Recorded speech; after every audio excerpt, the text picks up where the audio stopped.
हरे कृष्णा। सब लोगों का स्वागत है भक्ति वैभव कोर्स में। हम स्टडी कर रहे हैं श्रीमद् भागवत महापुराण प्रथम स्कंद अध्याय नंबर 13 धृतराष्ट्र द्वारा गृह त्याग। हम लोग श्लोक नंबर आई थिंक 27 पर रुके थे, राइट?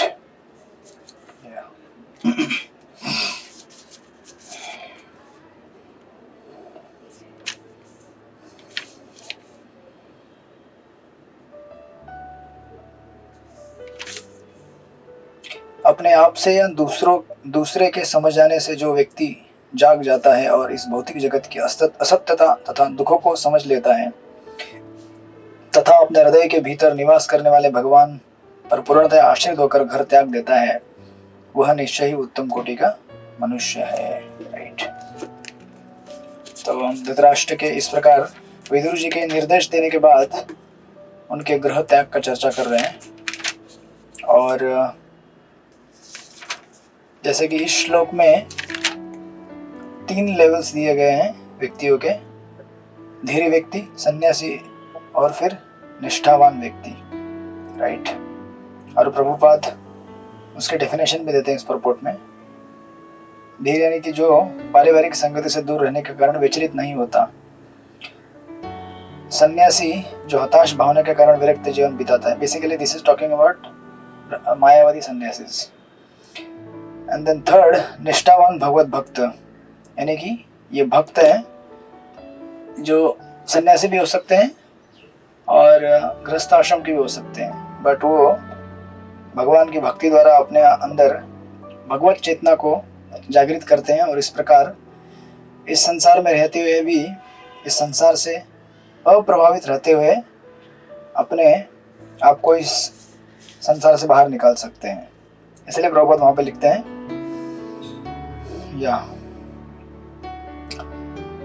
भाव यह है कि भौतिक जगत में हताश भावनामय जीवन के बाद संन्यास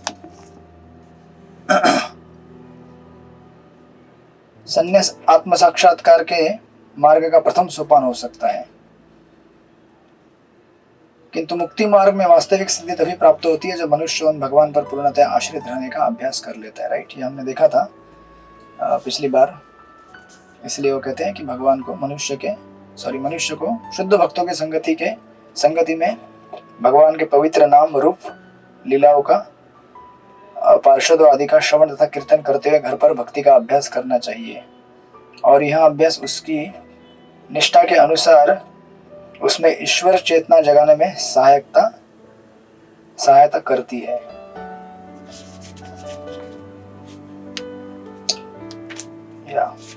तो धृतराष्ट्र जी, अगर आप इस श्लोक में देखेंगे, इस श्लोक के ऊपर भी तो 2 कैटेगरी है स्पेशली। अभी धृतराष्ट्र जी भगवान के शुद्ध भक्त तो नहीं बन सकते इस वक्त, लेकिन विदुर जी कह रहे हैं कम से कम भैया धीर तो बनो।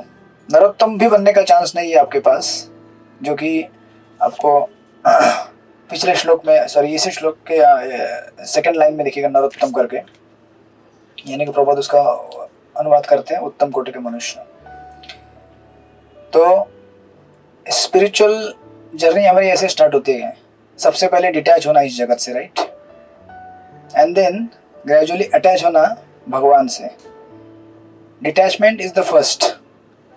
और डिटैचमेंट तब होती है जब हम इस संसार के अप्स एंड डाउन में समभाव में रहते हैं। जब तक हम रिवर्सल्स लाइफ में आते हैं, अप एंड डाउन, अभी अप भी रिवर्सल है, डाउन भी रिवर्सल है, अच्छा होना भी रिवर्सल है लाइफ में, और बुरा होना भी रिवर्सल है। अच्छा होने से हमारा मन इस संसार में अटक जाता है, अगर संसार में सब कुछ अच्छा चलते रहे तो। बुरा हो तभी भी हमारा मन उसमें अटकता है कि बुरा क्यों हुआ। इसलिए स्पिरिचुअल लाइफ में सबसे पहले क्वालिफिकेशन है इक्वानिमिटी, राइट। उसको धीर कहते हैं, जो पारिवारिक संगति से दूर रहने का उन्होंने अभ्यास कर लिया होता है। इसलिए भगवत गीता में भगवान 13 नंबर का श्लोक पूरा करने के बाद 14 नंबर के श्लोक में कहते हैं अर्जुन को, मात्रा स्पर्शास्तु कौन्तेय शीतोष्ण सुख दुखदा। तो 13वें नंबर के श्लोक में आत्मा के बारे में बताते हैं, फिर बोलते हैं कि अगर आत्मा को साक्षात्कार करना है तो आपको क्या करना पड़ेगा, स्पिरिचुअल अभ्यास करना पड़ेगा, जो कि 15वें श्लोक में बताते हैं। धीर व्यक्ति बनना पड़ेगा, लेकिन धीर बनने के लिए 14वें श्लोक में बताया है आपको टॉलरेट करना पड़ेगा, शीत उष्ण, सर्दी गर्मी, हानि लाभ, सुख दुख, राइट। इस तरह से विदुर जी को यहाँ पे विदुर जी सूचना देते हैं धृतराष्ट्र की, कम से कम धीर बनने का मौका आपके पास है अभी। नरोत्तम तो नहीं बन सकते डेफिनेटली, राइट। नरोत्तम यानी कि निष्ठावान भगवान के भक्त, मतलब बेसिकली उत्तम अधिकारी। और इसीलिए आई थिंक मैंने आपको ये 3 लेवल्स बताने रह गए थे, जो कि श्लोक नंबर 26 से कनेक्ट होते हैं, कि 3 लेवल में हम लोग अपना शरीर छोड़ सकते हैं, 3 अवस्थाओं में। एक तो हम भगवान का स्मरण करते हुए भक्तों के संग में अपना शरीर त्याग सकते हैं, while remembering Krishna, which is the ideal situation for everyone। हम सबके लिए वो आइडियल रहेगा, बट somehow अगर हम उस आइडियल सिचुएशन को अगर प्राप्त नहीं कर पा रहे हैं तो सेकंड लेवल हो सकता है die in isolation without distraction of appearance and fame। समझे क्या नहीं आप? 3 या मैंने दो बताया। एक तो भगवान के भक्तों के एसोसिएशन में भगवान का स्मरण करते हुए शरीर छोड़ दीजिए, वो सबसे बेस्ट है। अगर इतना नहीं कर सकते, कम से कम इतना कीजिए कि ऐसे किसी निर्जन स्थान में जाइए जहाँ पे आपको ना कोई देखेगा, यू नो। अभी क्या होता है देखिए, अगर आप त्याग भी करेंगे तो संसार ऐसा है कि त्याग में भी भोग की भावना होती है। समझे कि नहीं समझे आप लोग? तो न्यूज़पेपर में खबर छपती है कि ये व्यक्ति ने रिनाउंस कर दिया, संसार को त्याग दिया, तो इतना बड़ा न्यूज़ बन जाता है कि अभी वो क्या रिनाउंस करेगा अभी बेचारा। पॉपुलर इतने हो जाते हैं रिनाउंसिएशन करने के बाद कि वो पॉपुलैरिटी ही उनको इतना मतलब अफेक्ट कर सकती है कि वो रिनाउंस होंगे ही नहीं कभी। रिनाउंस होना मतलब क्या? फिर लोग पॉपुलैरिटी के पीछे भागते हैं, यू नो, या फिर यू नो, जैसे भी आप समझ रहे हैं ना मैं जो बोल रहा हूँ। वो बरसाने किशोरी माता जी, समझा कि नहीं समझा? आपको नहीं समझा? एक तो सबसे पहला मार्ग है शरीर त्यागने का, भगवान के भक्तों के संगति में भगवान का नाम लेते हुए शरीर को त्याग दो, बेस्ट। अगर ये नहीं कर सकते तो लेवल 2 है, कम से कम समझो अगर हमको भगवान से प्रेम ही नहीं हुआ है, हम भक्ति नहीं है, तो कम से कम इस दुनिया से इस तरह जाओ कि किसी को पता भी नहीं चलेगा कि तुम चले गए, है ना। नहीं तो क्या होता है, कभी कभी लोग जब छोड़ते तो भी बड़ा पेपर होर्डिंग लगाते हैं एडवर्टाइजमेंट, इन्होंने संपत्ति त्याग दिया, घर त्याग दिया, अभी बड़े बड़े यू नो सन्यासी बनने जा रहे हैं, बाबा बनने जा रहे हैं। तो उससे क्या होता है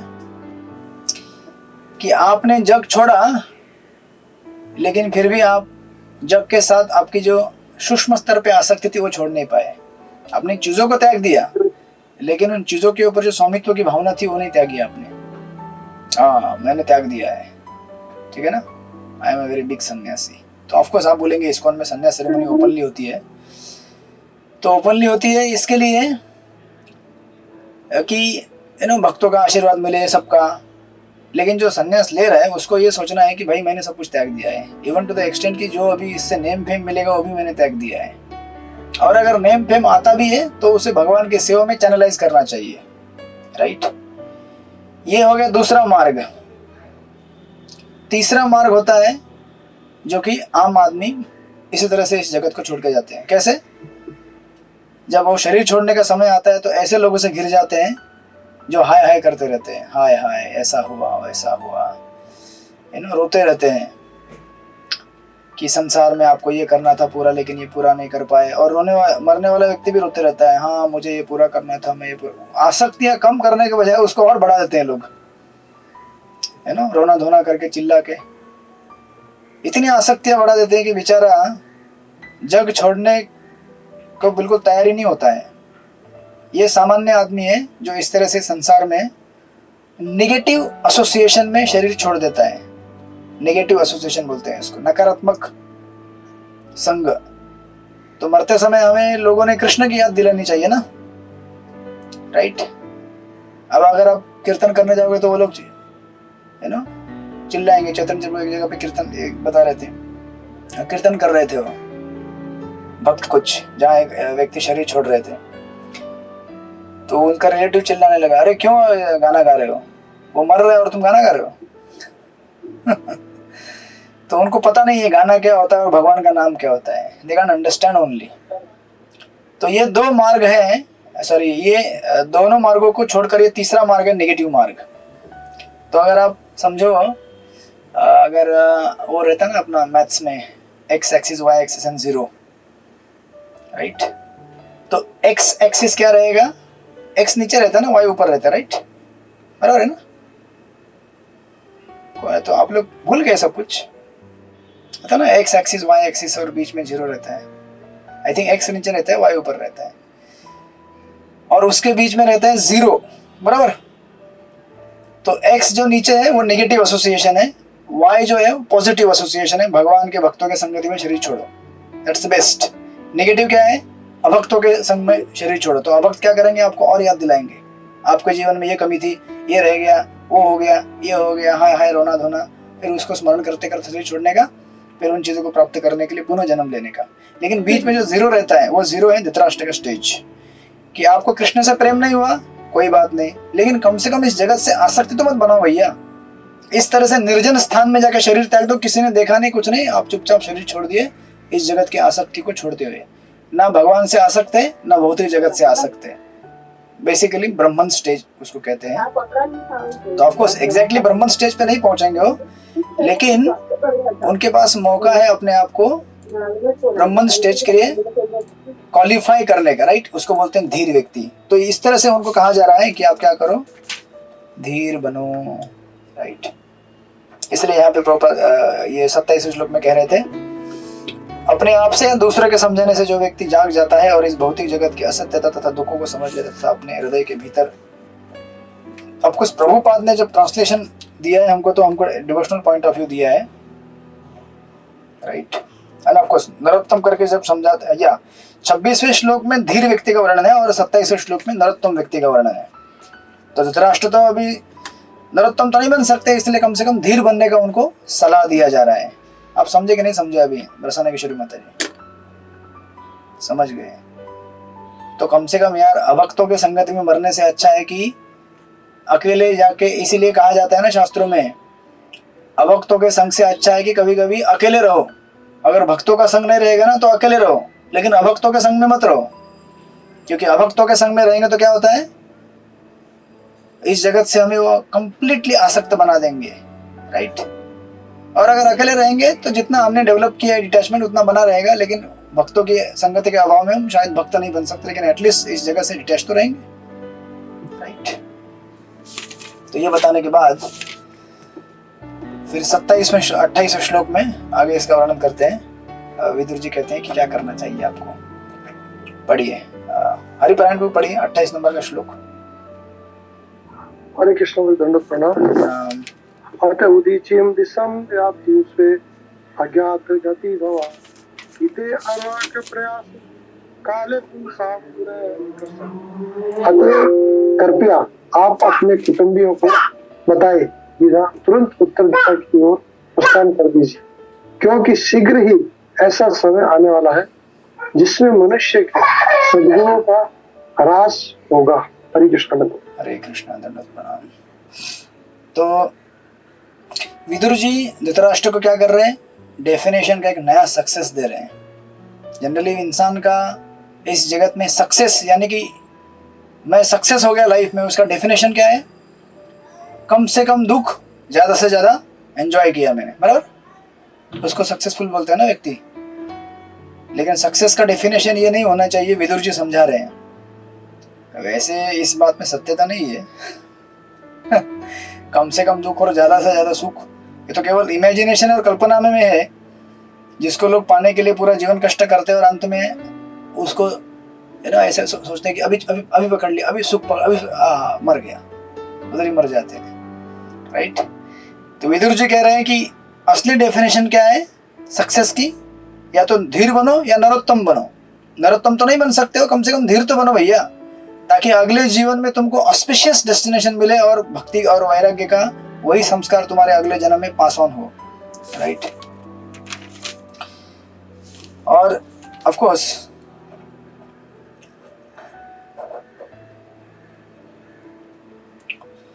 तो अभी इस 28वें श्लोक में कह रहे हैं क्या कीजिए आप, शीघ्र ही उत्तर दिशा की तरफ जाइए,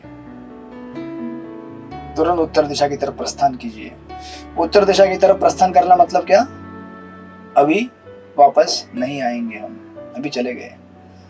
जैसे कोई आर्मी वाले रहते हैं, मिलिट्री वाले रहते हैं, वो लोग एक बार जब निकलते हैं तो नो गारंटी, तैयार होकर निकलते हैं।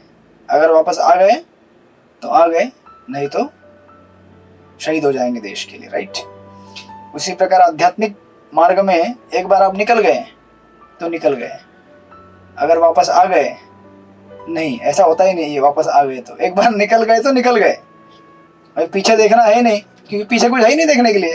वास्तविक देखा जाए तो हमें लगता है पीछे देखने के लिए बहुत कुछ, लेकिन है ही नहीं कुछ, खोखला प्रॉमिस है, कोरा कागज है, माया खाली ऐसे हिलाती रहती है हाथ, हरे कृष्णा इधर बहुत कुछ है, देखो इधर देखो इधर, देखने का नहीं पीछे। एक बार आगे चल दिए, पीछे जो देखेगा, पीछे सिर्फ इसलिए देखने का कि कहीं अटैक तो नहीं हो रहा है कहीं इधर से, इसलिए नहीं कि अभी कुछ पकड़ लो, नहीं, कुछ है ही नहीं पीछे।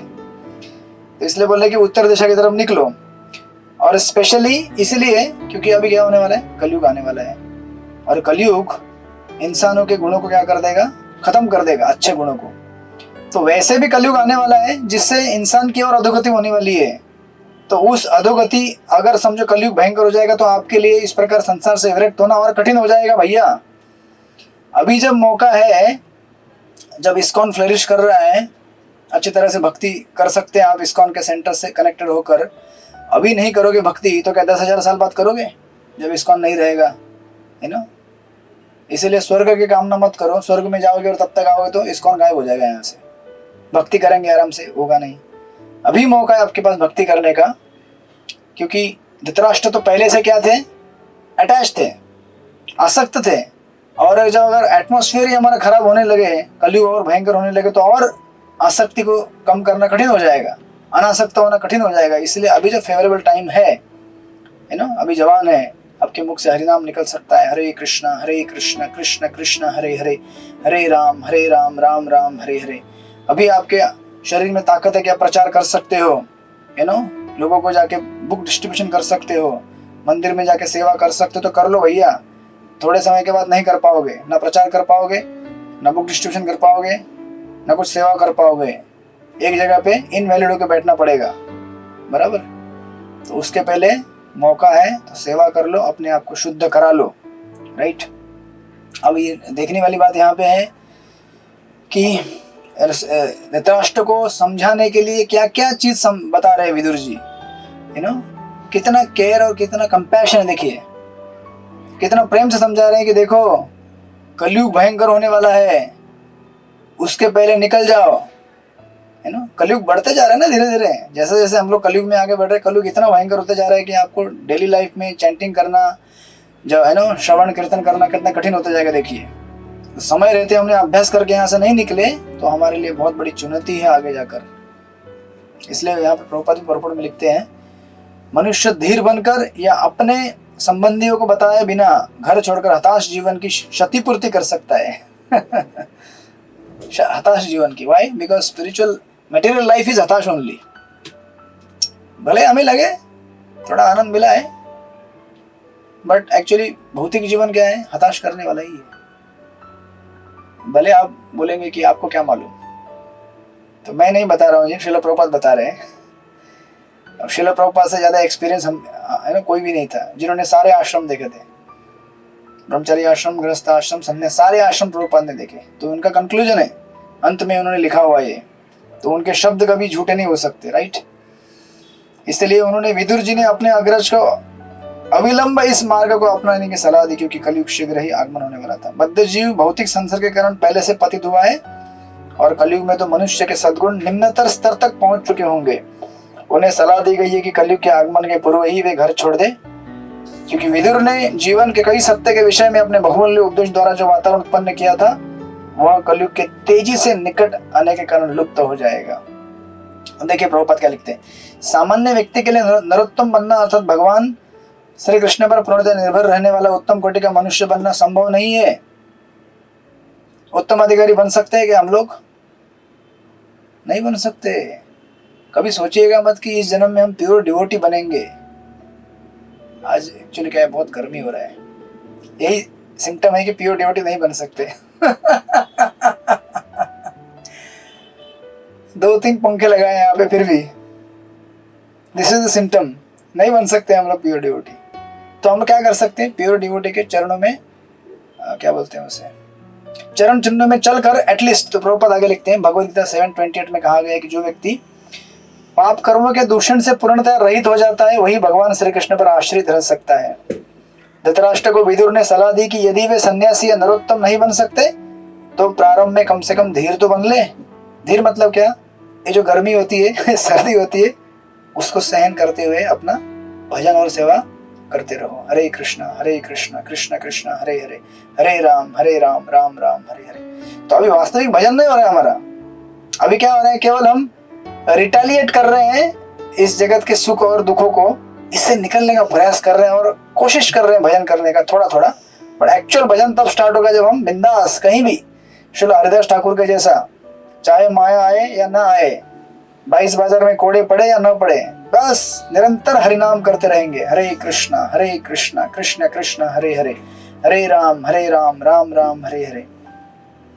नहीं तो ऐसा नहीं कि आज हमारी फेवरेट सब्जी बनी तो आज बहुत अच्छा जपा हो रहा है, आज अगर फेवरेट सब्जी नहीं बनी, मूड नहीं है आज।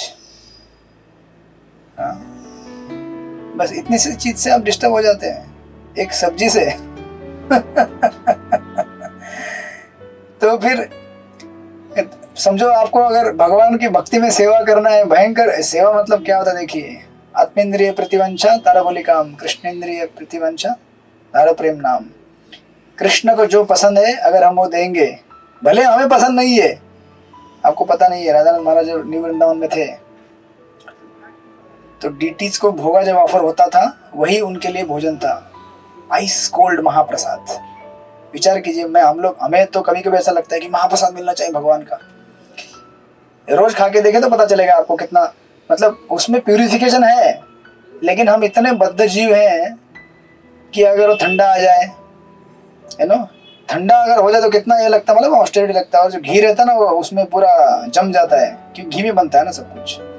तो आप अगर चावल खाने जाएंगे तो घी पूरा जम गया होगा उसमें, आप बोलेंगे यार ये एक दिन खाने के लिए ठीक है, 2 दिन 3 दिन 4 दिन, कई वर्षों तक महाराज ने ऐसे ही प्रसाद खाया है।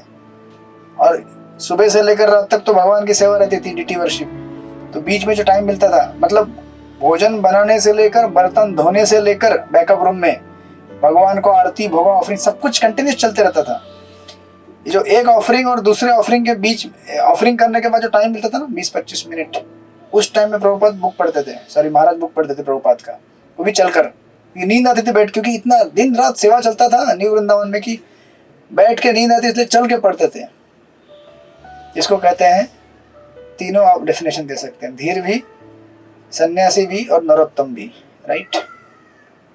तो हम लोग ऑफकोर्स उनके चरण चिन्हों में चलते हुए ऐसे महान जो आत्माएं हैं, इस्कॉन में गोपाल कृष्ण महाराज हैं, राधानंद महाराज है, लोकनाथ महाराज हैं, ऐसे अनेक अनेक जो महान महान पर्सनालिटीज है, उनको केवल हम नमन करते हैं। इसलिए प्रभुपाद में लिखते धीर अवस्था से, देखिए ये प्रिलिमिनरी है धीर अवस्था से नरोत्तम अवस्था प्राप्त करने के लिए मनुष्य को आत्मा साक्षात की दिशा में निरंतर प्रयास करना पड़ता है।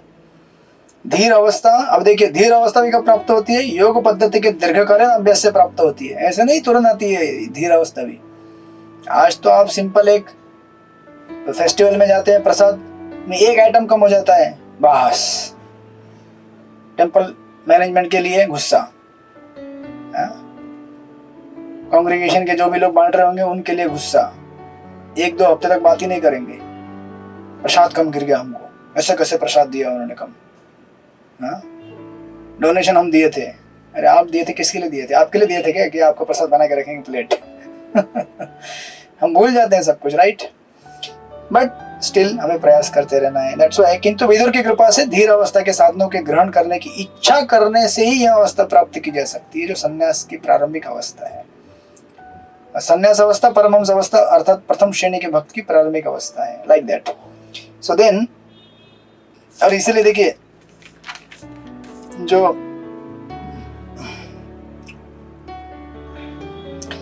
श्रीमद् भागवतम है पूरी, वो भी एक्चुअली इसी प्रकार बोली गई है।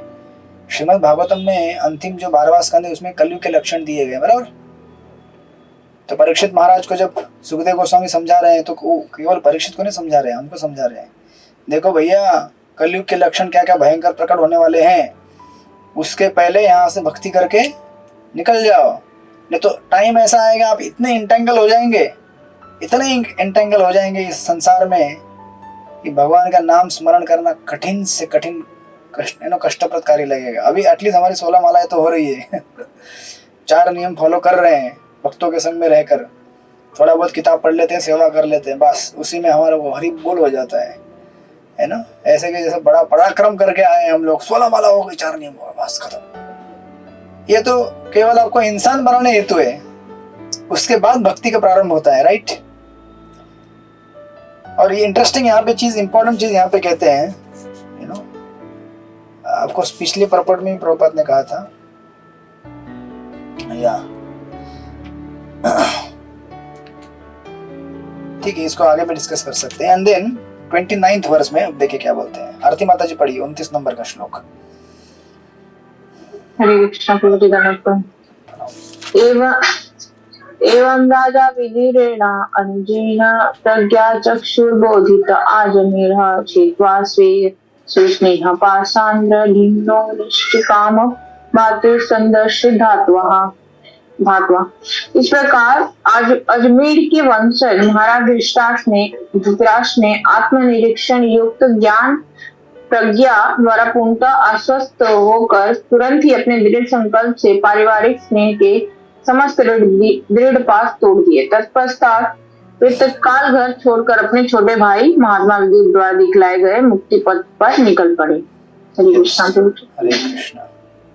तो विदुर जी ने उनको क्या दिया है? सक्सेस का एक नया डेफिनेशन दिया है। हमारा सक्सेस का डेफिनेशन क्या है? संसार में कम से कम कष्ट, ज्यादा से ज्यादा भोग। विदुर जी बोले ऐसा कुछ होता नहीं है, इस भ्रम में रहो मत। एटलीस्ट जीवन के अंतिम क्षण में तो मत रहो भैया, जीवन काल भर तो यही प्रयास किया, एटलीस्ट अंत में ये इल्यूजन, ये भ्रम छोड़ दीजिए।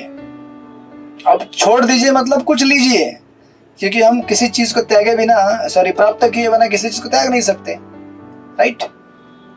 अगर इस तरह से त्याग दिया तो हम निराश हो जाएंगे जीवन में, आध्यात्मिक जीवन में भी निराश हो जाएंगे। हम सब लोग इतना सब कुछ छोड़ छाड़ के भगवान का भक्ति कर सकते हैं। चाय छोड़ दिया, नशा, मांसाहार, परस्त्री गमन, ये सब चीज छोड़ दिया, सिनेमा, टीवी, मूवी सब कुछ छोड़ दिया। ऐसे सिनेमा देख के आया मैं परसों एक है ना, आप लोग भी जाइएगा, अच्छी मूवी है। तो इस तरह से हम सब कुछ छोड़ छाड़ के आए हैं, राइट। तो इसका अर्थ क्या है कि हमें कुछ तो मिल रहा है, उच्चतर स्वाद यहाँ पे, इसलिए हम उस चीज को छोड़ पा रहे हैं, राइट। तो बिना त्यागे हम लोग है ना कुछ प्राप्त नहीं कर सकते, है ना, छोड़ नहीं सकते। तो अभी आप बोलेंगे कि धृतराष्ट्र जी ने क्या प्राप्त किया? धृतराष्ट्र जी ने वो एक काइंड ऑफ ब्रह्मस्तर का एक साक्षात्कार प्राप्त करने के लिए लालायित हो गए वो, कि मैं डिटैच हो जाऊंगा इस जगत से और शांति प्राप्त करूंगा। क्योंकि उनको तब तक शांति भी प्राप्त नहीं हुई थी, है ना। भले वो युधिष्ठिर महाराज के पास रह रहे थे, लगता शांतिपूर्ण है, लेकिन कितना मन में चल बेचल होते होंगे, इतने मेरे सारे पुत्र मारे गए, है ना। और विदुर जी ने तो आके उनके जैसे है ना, वो सर्जरी करते समय छुरा लगाते हैं और इसको घुमाते हैं, ऐसा टर्न करते हैं, तो कितना दर्द होता होगा, वो काट के निकालते हैं पूरा। तो वैसे ही विदुर जी ने किया, छुरा घोंस दिया और कट घुमा दिया। क्या दूसरे के टुकड़े पे पल रहे हो कुत्ते के जैसे, बस इतना बोल दिया तो अब अरे बाप रे, कुत्ते का नाम लिया तो हो गया हमारा काम। कोई आपको अगर कुत्ता बोले तो कितना दर्दनाक लगेगा आपको, नहीं? वो भी आपका भाई, और अभी इतनी बड़ी उम्र की अवस्था में मुझे बोलता है मैं इतना बड़ा हूं, छोटा होकर मुझे ऐसा बोलता है। तो यहाँ पे छोटे बड़े का सवाल नहीं है। विदुर जी इतने उनसे छोटे हैं, धृतराष्ट्र बड़े हैं, फिर भी विदुर जी क्या कर रहे हैं? उनको इंस्ट्रक्शन दे रहे हैं, because it is not the matter of age, it is the matter of consciousness. अगर हमारी कृष्ण भावना अच्छी है तो हम गुरु बन सकते हैं किसी के लिए भी। ऑफ कोर्स हमें ढिंडोरा नहीं पीटना पड़ेगा, गाँव हो जाएगा, मैं गुरु बन गया हूँ, वो अपने आप हो जाएगा।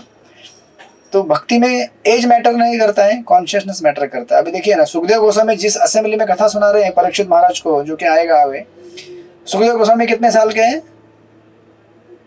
केवल 16 साल के। उनसे बड़े बड़े बूढ़े बूढ़े ऋषि मुनि वहां बैठे हैं और सुन रहे हैं, उनके पिता भी बैठ कर सुन रहे हैं। तो it's not the matter of age, it's the matter of consciousness, right, चेतना। तो इसलिए वो निकल गए उत्तर दिशा की तरफ, और किस तरह से निकल गए? आश्वस्त होकर।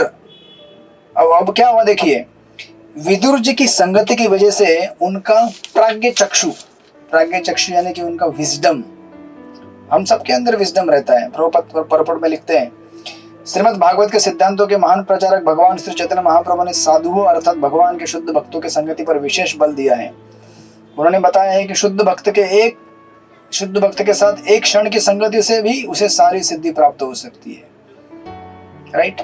1 मिनट के संग, अब विदुर जी ने तो बहुत संग दिया धृतराष्ट्र को, उस संग की वजह से विदुर जी धृतराष्ट्र का क्या हो गया? प्राज्ञ चक्षु जो है वो अवेकन हो गया। प्राज्ञ चक्षु यानी कि विजडम। हमारे 2 प्रकार के विजडम रहते हैं, सरिया चक्षु रहते हैं, चर्म चक्षु और ज्ञान चक्षु। प्राज्ञ चक्षु यानी कि ज्ञान चक्षु। तो चर्म चक्षु मतलब है चमड़े का आंखा हमारा। इस आंख से क्या देख सकते हैं हम? कुछ भी नहीं देख सकते, ना कुछ समझ सकते। इस कान से, इस बुद्धि से कुछ समझ नहीं सकते। लेकिन जो हमारे स्पिरिचुअल कोर है उसमें क्या है? स्पिरिचुअल विजडम है, वो अवेकन होता है भगवान के भक्तों के संग की वजह से। और फिर हमें और समझ में आता है कि हाँ, संसार ऐसा है, हमें ऐसे रहना चाहिए, ऐसे नहीं करना चाहिए, राइट। और ऑफ कोर्स तात्पर्य में श्रील प्रभुपाद अपना खुद का उदाहरण दे रहे हैं। प्रभुपाद कहते हैं कि हम यह स्वीकार करते हुए तनिक भी लज्जित नहीं है कि हम अपने व्यवहारिक जीवन में ऐसा ही अनुभव किया है। कौन सा अनुभव किया उन्होंने? किससे मुलाकात की थी उन्होंने? याद कीजिए। 1922 में उल्टा डंगा जंक्शन नरेंद्र नाथ मौलिक उनको लेके गए थे भक्ति सिद्धांत सरस्वती ठाकुर जी के साथ। वो जो एक मुलाकात हुई थी, प्रभुपाद कहते हैं यदि कुछ मिनट की प्रथम भेंट के समय कृष्ण कृपामूर्ति श्री श्रीमद् भक्ति सिद्धांत सरस्वती गोस्वामी महाराज की कृपा न हुई होती तो अंग्रेजी में श्रीमद् भागवत के वर्णन का यह गुरुतर कार्य स्वीकार कर पाना हमारे लिए असंभव होता। उस उपयुक्त क्षण में उनका दर्शन किए बिना हम एक धुरंधर व्यापारी होते। प्रभुपाद कह रहे मैं बहुत बड़ा बिजनेसमैन बन जाता था लेकिन भक्त नहीं बनता। किंतु मुक्ति के मार्ग पर चलने तथा अपने गुरु के आदेशानुसार भगवान की सेवा करने के मार्ग पर अग्रसर होने में कभी समर्थ न हुए होते। और यहाँ पर प्रस्तुत है दूसरा व्यवहारिक उदाहरण, धृतराष्ट्र के साथ विदुर की संगति का प्रभाव, राइट। महाराज धृतराष्ट्र राजनीति, अर्थशास्त्र तथा पारिवारिक आसक्ति से संबंध भौतिक आकर्षण के जाल में मजबूती से बंधे हुए थे और अपनी सुनियोजित परियोजनाओं को सफल बनाने के लिए उन्होंने पूरी शक्ति से कार्य किया, किंतु उन्हें अपने भौतिक कार्यकलापों में अथ से इति तक हताशा ही हाथ लगी। लेकिन इसके बाद भी उन्होंने प्रयास किया। बोले तो क्या हुआ, अगर ऐसे नहीं हुआ तो फिर भी मैं राजा बनूंगा। युधिष्ठिर के साथ रहते थे झूठ मूठ का राजा बनकर, भीमसेन के दिए हुए टुकड़ों पे पलकर, जो कि विदुर जी उनको आके फटकार रहे हैं, नालायक, इतना भी तुमको समझ में नहीं आता है ना। इस तरह से कुत्ते की जिंदगी जी रहे हो। ऐसा झाड़ पोछ के इतना साफ सफाई किया उनका कि उसके बाद क्या हुआ। अतएव शास्त्रों का आदेश है कि केवल साधुओं की संगति करनी चाहिए और अन्य समस्त प्रकार की संगतियों का तिरस्कार कर देना चाहिए। अब देखिए प्रभुपाद का पर्पट का आखिरी 3-4 लाइन या 5 लाइन, इतना सुंदर लाइन लिखा हुआ है। प्रभुपाद कहते हैं या ऐसा करने से साधुओं से श्रवण करने के लिए पर्याप्त तो सुअवसर प्राप्त हो सकेगा। देखिए आध्यात्मिक जीवन में सबसे इंपॉर्टेंट श्रवण करना, क्योंकि साउंड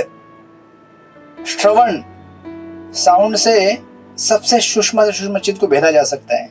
कौन सा टेक्निक है उस जिसे साउंड से क्या बोलते हैं उसको, सोनिक टेक्निक कुछ तो होता है। सबसे सूक्ष्म क्या है? अहंकार, बराबर ना। भौतिक जगत में सबसे सूक्ष्मादि सूक्ष्म, उसको काटना है तो छुरी चाकू से नहीं काट सकते, उसको साउंड से काट सकते हैं। आध्यात्मिक साउंड है ना। गौरव पो का एक हमेशा स्टेटमेंट देते हैं, साउंड या फिर इंद्रिय तृप्ति। या तो आप श्रवण करो या इंद्रिय तृप्ति अपने आपको लगना पड़ेगा। 2 ही ऑप्शन आपके पास है, साउंड या इंद्रिय तृप्ति। तो इसलिए देखिए यहाँ पे क्या कहते हैं, आगे प्रभुपाद कहते हैं या ऐसा करने से क्या होता है, श्रवण करने को मौका मिलेगा। और श्रवण करने से क्या होता है, जो इस भौतिक जगत में माया के स्नेह बंधन को छिन्न भिन्न करने वाले हैं। अब देखिए कितना सुंदर लाइन है। तथ्य यह है कि यह भौतिक जगत महान मोह या भ्रम है, क्योंकि इसमें प्रत्येक वस्तु यथार्थ सत्य प्रतीत होती है, लेकिन दूसरे ही क्षण वह समुद्र के उफनते फेन की भांति या आकाश में बादलों की भांति छू मंतर हो जाती है। बराबर ना? एक राधानंद महाराज के लेक्चर में महाराज कहते हैं कि इस संसार में हमारा जो घर परिवार पत्नी बच्चे दुकान, आज दुकान वाले किधर गए? दुकान वाले नहीं आए आज दोनों। आज वो प्रभु जी वृंदावन गए हुए हैं गुरु महाराज की सेवा में। ओ महाराज वृंदावन में गोपाल कृष्ण महाराज आज ही गए हैं। अच्छा चलो ठीक है, सफल कर लिया उन्होंने अपना जीवन, सेवा करते रहिए। तो यहाँ पे क्या कह रहे हैं कि या महाराज कह रहे थे कि ये जितनी भी चीजें हमारे आसपास रहती है वो कैसी है, इट्स लाइक अ बबल, पानी में जो फेन आता है ना फेन के जैसे है। तो महाराज बोलते हैं बच्चे एक बबल है, पत्नी एक बबल है, पति एक बबल है, दुकान एक बबल है, आपका घर एक बबल है, आपका मोबाइल एक बबल है, आपका टीवी एक बबल है, आपका घर एक बबल है। वो फट करके थोड़ी देर में फूटने वाला है। है ना? साधुओं की वाणी इस तरह से रहती है और उसको अगर सुना जाए तो हमें इस जगत की अशाश्वत अवस्थाओं का आकलन होता है। अरे हाँ यार सचमुच, दिस इज जस्ट। उस दिन मैं एक जगह या खोपली गया था तो हमारे भक्त है वहां पे, दोनों गोपाल कृष्ण महाराज के डिसाइपल है ना, पति पत्नी, हरि गुरु प्रभु और या हरि गुरु माता जी। मैं बोला ऐसे पहले नाम सुना मैंने। माता जी का नाम हरि गुरु है। हरि गुरु माता जी और ज्ञान गम्य प्रभु। तो प्रभु बोल रहे थे मुझे इसके ऊपर कोई भरोसा नहीं है। बोला क्या हुआ? बोले ये तो 60-70 साल की मेहमान है मेरे साथ। पत्नी के सामने ही बोल रहे थे। उसके बाद तो कृष्ण ही है, इसलिए मैं इसके ऊपर ज्यादा कुछ ये नहीं ध्यान देता हूँ। तो ऐसे हम जा रहे थे रास्ते से टॉपिक निकला तो बात कर रहे थे और वो वास्तविक तथ्य है। तो ऑफकोर्स हम लोग जब तक साथ में सेवा करेंगे और उसके बाद भी शायद भगवान की इच्छा हो तो साथ में सेवा करेंगे, बट दिस जब तक हम इस भौतिक जगत से आसक्त रहेंगे ये अनेक क्या है, छोटे छोटे बबल्स हैं। और ये बबल ऐसे अभी थोड़े ना ऐसे फूले हुए हैं, वो ऐसे थोड़े फूल गए तो थोड़े समय के बाद फट फूट जाके गायब हो जाएगा। जैसे यहाँ पे रूपत कह रहे हैं तथ्य यह है कि भौतिक जगत महान मोह या भ्रम है, क्योंकि इसमें प्रत्येक वस्तु यथार्थ सत्य प्रतीत होती है, लेकिन दूसरे क्षण वह समुद्र के उफनते फेन के भांति आकाश में बादलों के भांति छू मंतर हो जाती है। आकाश में बादल सचमुच ही वास्तविक प्रतीत होते हैं क्योंकि उनसे वर्षा होती है। बराबर ना? तो आपके घर में जो भी मेंबर रहेंगे, आसपास पड़ोस संसार, वे भी आपको एकदम सत्य प्रतीत होता है क्योंकि वो आपको कुछ देते हैं। और फिर प्रभुपाद लिखते हैं क्योंकि उनसे वर्षा होती है और वर्षा के कारण बहुत सारे क्षणभंगुर, ये देखिए वर्षा के कारण बहुत सारी क्षणभंगुर हरी हरी वनस्पति उत्पन्न होती है, किंतु कालक्रम में बादल वर्षा तथा हरी हरी वनस्पति सब कुछ गायब। तो जिस पैसे से हमने घर बनाया था वो घर भी गायब, पैसा भी गायब, आप भी गायब, सब गायब। Nothing remains except Krishna and holy name and Vaishnavas. Hare Krishna Krishna Krishna Hare Hare, Hare Ram Ram Ram Hare Hare. तो इसलिए हमारे आसपास जो भी चीजें हैं वो चीजें जिस हद तक हमें भगवान की भक्ति करने के लिए, भगवान का प्रचार करने के लिए उपयोग में आती है, उस हद तक ही उनको हमें यथार्थ रूप में मानना चाहिए। उसके परे उन चीजों का कोई महत्व नहीं है, कोई अर्थ नहीं है।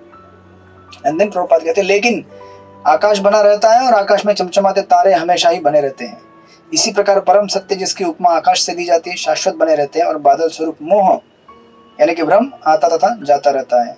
मूर्ख जीव क्षणिक बादल के प्रति आकृष्ट होते हैं, लेकिन जो बुद्धिमान है वह शाश्वत आकाश तथा वहां की समस्त विविधता से सरोकार रखते हैं। कितने सुंदर पर्पट है प्रभुपाद के। एक पर्पट पढ़ेंगे तो आपका पूरा 1 महीना चलेगा इसके ऊपर, जब तक कि आपको इसका स्मरण ना हो जाए। फिर वापस पढ़िए, फिर और 1 महीना चलेगा। राइट। प्रभुपाद ने इसीलिए कहा है कि मैं महाराज का सुबह प्रवचन सुना था। महाराज कह रहे थे कि प्रभुपाद ने अपना मैक्सिमम एनर्जी अपने भक्ति वेदांत पर्पट्स में लगाया है, इवन मोर देन ट्रांसलेशंस। इसलिए प्रभुपाद हमेशा महाराज कह रहे थे कि दूसरे आचार्य की किताब हमें डेफिनेटली पढ़नी चाहिए अगर हमने प्रभुपाद की किताबों को ठीक से समझा और पढ़ा है तो। राइट। जब तक आप प्रभुपाद की किताबों में एक्सपर्ट नहीं हो गए हैं, प्रभुपाद की किताबों को पढ़कर उनके पर्पोर्ट्स, पॉइंट, श्लोक्स जहां आवश्यकता वहां कोट करना, पॉइंट बताना, जब तक आप एक्सपर्ट नहीं हुए तब तक दूसरी पुस्तकों को पढ़ना ठीक है कभी कभार, but not as a main food मुख्य अन्न नहीं बन सकता हमारा, वो मुख्य अन्न यही बन सकता है। एंड देन इस प्रकार ये भक्तों के संग को वर्णन करते हुए फिर आगे कहते हैं फिर क्या हुआ। देखिए तीसरे नंबर के श्लोक में पढ़िए, बरसाना केशरी माता जी पढ़िए श्लोक नंबर 30। हरे कृष्ण। पतिं प्रयान्तं सुबलस्य पुत्री पतिव्रता च अनुजगाम साध्वी हिमालयं न्यस्तदण्ड प्रहर्षं मनस्विनाम इव सत संप्रहार। रणांगणात शत्रूकडून आघात झाले म्हणजे महान योद्ध्यांना जसा आनंद होतो तसाच आनंद दंडधारी संन्याशांना हिमालयात जाताना होतो। अशा त्या हिमालयाच्या दिशेने आपला पती निघाला आहे। ही गांधार देशाचा राजा सुबल याची कन्या थोर पतिव्रता साध्वी गांधारी हिने पाहिले तेव्हा तीही त्यांच्या मागून जाऊ लागली। हरे कृष्ण। ये होता था वैदिक काल। पत्नी अपने पति का अंत के क्षण तक अनुगमन करती थी, यहाँ तक कि ये जो सती प्रथा थी वो भी साइंटिफिक थी। ऑफकोर्स बाद में लोगों ने उसको जबरदस्ती करने का प्रयास किया था, उससे वो हटा दिया गया, प्रोसेस इनवॉलंटरी हो गया तो वो। लेकिन दिस इज द वे भक्तों के संग से हमारा प्राज्ञ चक्षु स्पिरिचुअल हमारा जो एनलाइटमेंट है वो जब हमें मिलता है तब हम अवेकन हो जाते हैं हमारे स्वरूप स्थिति के बारे में और हम फिर अध्यात्म में आगे बढ़ना चाहते हैं। तो जैसे धृतराष्ट्र निकले उसके पीछे पीछे गांधारी भी निकली। गांधारी एक्चुअली कोई साधारण स्त्री नहीं थी, गांधारी बहुत ही पतिव्रता तो थी, पतिव्रता होने की वजह से उनके पास एक जबरदस्त पावर था, स्पिरिचुअल भी थी वो। उन्होंने कई बार प्रयास भी किया था धृतराष्ट्र को समझाने का कि आप इस तरह से मत कीजिए, दुर्योधन को समझाने का प्रयास किया था लेकिन वो समझे नहीं थे। तो उनका अपना एक स्पिरिचुअल साइड भी था। अब जब उन्होंने देखा कि विदुर जी धृतराष्ट्र को इतना समझा रहे हैं तो कितना खुशी का उन्हें कितना आनंद हुआ होगा कि एटलीस्ट लास्ट में धृतराष्ट्र लाइन में आ गया, राइट। और मैं अभी धृतराष्ट्र जिस प्रकार अपने आप को समझा बुझा कर निकले हैं उत्तर की तरफ, मैं भी इनके साथ निकलूंगी, राइट। तो आपको इसलिए यहाँ पे एक शब्द का इस्तेमाल किया गया है, सॉरी एनालॉजी का उदाहरण दिया गया है कि जिस प्रकार योद्धाओं को युद्ध भूमि देखते ही क्या होता है, एकदम जोश आ जाता है, राइट, क्षत्रियों को। उसी प्रकार जो तपस्वी होते हैं और सन्यासी होते हैं उनको ये सब देख के आनंद आता है कि अब हम यात्रा करेंगे हिमालय की तरफ जाएंगे, अभी हम निकल रहे हैं, हम इस जगत से विरक्त हो जाएंगे। उनको एक्सटेसी आता है, राइट। आपको हमको एक्सटेसी आता है, आज छुट्टी है आज प्रसाद एकदम शांति से खाएंगे और सो जाएंगे, राइट। ये हमारे एक्सटेसीज है, उनकी एक्सटेसी ऐसी रहती है, राइट। आपको आप में से बहुत सारे लोग एलिवेटेड हैं, मैं अपने बारे में बोल रहा हूँ। तो जैसे प्रभुपाद भाई कह रहे हैं जो कि सन्यासियों को वैसे आनंद होता है जैसे कि युद्ध के मैदान में योद्धाओं को शत्रुओं से प्रहार से प्राप्त होता है, तो भी वे अपने पति के पीछे चल पड़ी। तो प्रभुपाद लिखते हैं कि वैदिक सभ्यता में साध्वी तथा प्रतिव्रता स्त्री होती थी जिनमें गांधारी का भी वर्णन इतिहास में पाया जाता है। लक्ष्मी जी सीता देवी एक महान राजा की पुत्री होते हुए भी अपने पति भगवान रामचंद्र के पीछे पीछे जंगल में चली गई थी सीता देवी, राइट, राम जी के साथ। उसी प्रकार सामान्य स्त्री की तरह गांधारी अपने घर या मायके में रह सकती थी, किंतु साध्वी तथा भद्र महिला की भांति बिना कुछ विचार किए उन्होंने अपने पति का अनुसरण किया। विदुर ने धृतराष्ट्र को वानप्रस्थ आश्रम के उपदेश दिए थे और गांधारी अपनी पति के साथ साथ रही, राइट। तो आपको विदुर यहाँ पर प्रभुपाद लिखते हैं किंतु उन्होंने यह नहीं कहा कि तुम मेरे साथ चलो, क्योंकि उस समय वे उसी तरह दृढ़ संकल्प थे जिस प्रकार एक महान योद्धा युद्ध भूमि में इस प्रकार के खतरों को झेलता है। वे तथाकथित पत्नी या संबंधियों के प्रति अब तनिक भी आकृष्ट न थे। उन्होंने अकेले ही जाने का निश्चय किया, किंतु साध्वी नारी के रूप में गांधारी ने अंतिम क्षण तक अपने पति का अनुस्मरण करने का निश्चय किया, राइट। इस प्रकार वो निकल गई। And then of course Prabhupada second paragraph में फिर कह रहे हैं कि एक दंड और त्रिदंड सन्यासी कौन होते हैं, आप लोग पढ़ लीजिएगा। एक दंड सन्यासी मतलब मायावादी सन्यासी रहते हैं, धीर पुरुष होते हैं और जो कि वनों में जाते हैं तपस्या करने के लिए। और जो त्रिदंडी सन्यासी होते हैं वो कौन होते हैं, वैष्णव सन्यासी होते हैं, वो वृंदावन जाते हैं और वृंदावन में भजन करते हैं। हरे कृष्णा कृष्ण कृष्ण हरे हरे, हरे राम राम राम हरे हरे। जो प्रभुपाद लिखते हैं तो हरे कृष्णा, सॉरी, तो ये एक दंडी और त्रिदंडी का थोड़ा और अगर अंतर हम थोड़ा समझने का। एक दंडी मतलब मायावादी जो सब कुछ एक ही मानते हैं त्रिदंडी मतलब अपना मन, शरीर और वाणी तीनों से भगवान का सेवा करते हैं, उसको त्रिदंडी कहते हैं, right. They are Vaishnava sannyasis. And then या लास्ट में प्रभुपाद लिखते हैं वैष्णव सन्यासी नरोत्तम होते हैं जबकि मायावादी सन्यासी धीर होते हैं। समझ में आया? तो धृतराष्ट्र आपको मायावादी नहीं थे वो, लेकिन धीर पुरुष बनने जा रहे थे। महाराज धृतराष्ट्र को धीरों का अनुगमन करने की सलाह दी गई थी क्योंकि उस अवस्था में उनके लिए नरोत्तम बन पाना कठिन था। धीर बनना भी बहुत बड़ी बात है उस अवस्था में।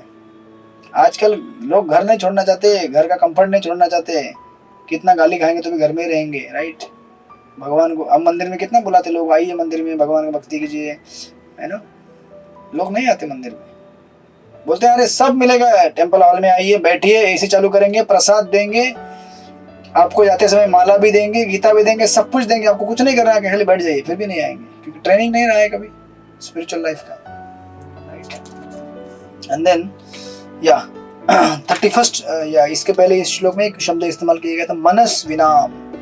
मनस्विनाम मतलब प्रभुपाद यहाँ पे लिखते हैं महान योद्धाओं का। इसका अर्थ ये भी होता है कि जिन्होंने अपने मन के ऊपर नियंत्रण किया है, those who have conquered the mind, मनस्विनाम, राइट। तो ऑफ कोर्स तो योद्धाओं के लिए मनस्विनाम, और जो महान योद्धा है, और महान योद्धा इसलिए क्योंकि उन्होंने मन के ऊपर नियंत्रण किया है, बट स्पेसिफिकली धृतराष्ट्र के लिए, धीर पुरुषों के लिए जिन्होंने अपने मन के ऊपर नियंत्रण किया है, इसीलिए वो इस तरह से इस रास्ते पे चल सकते हैं।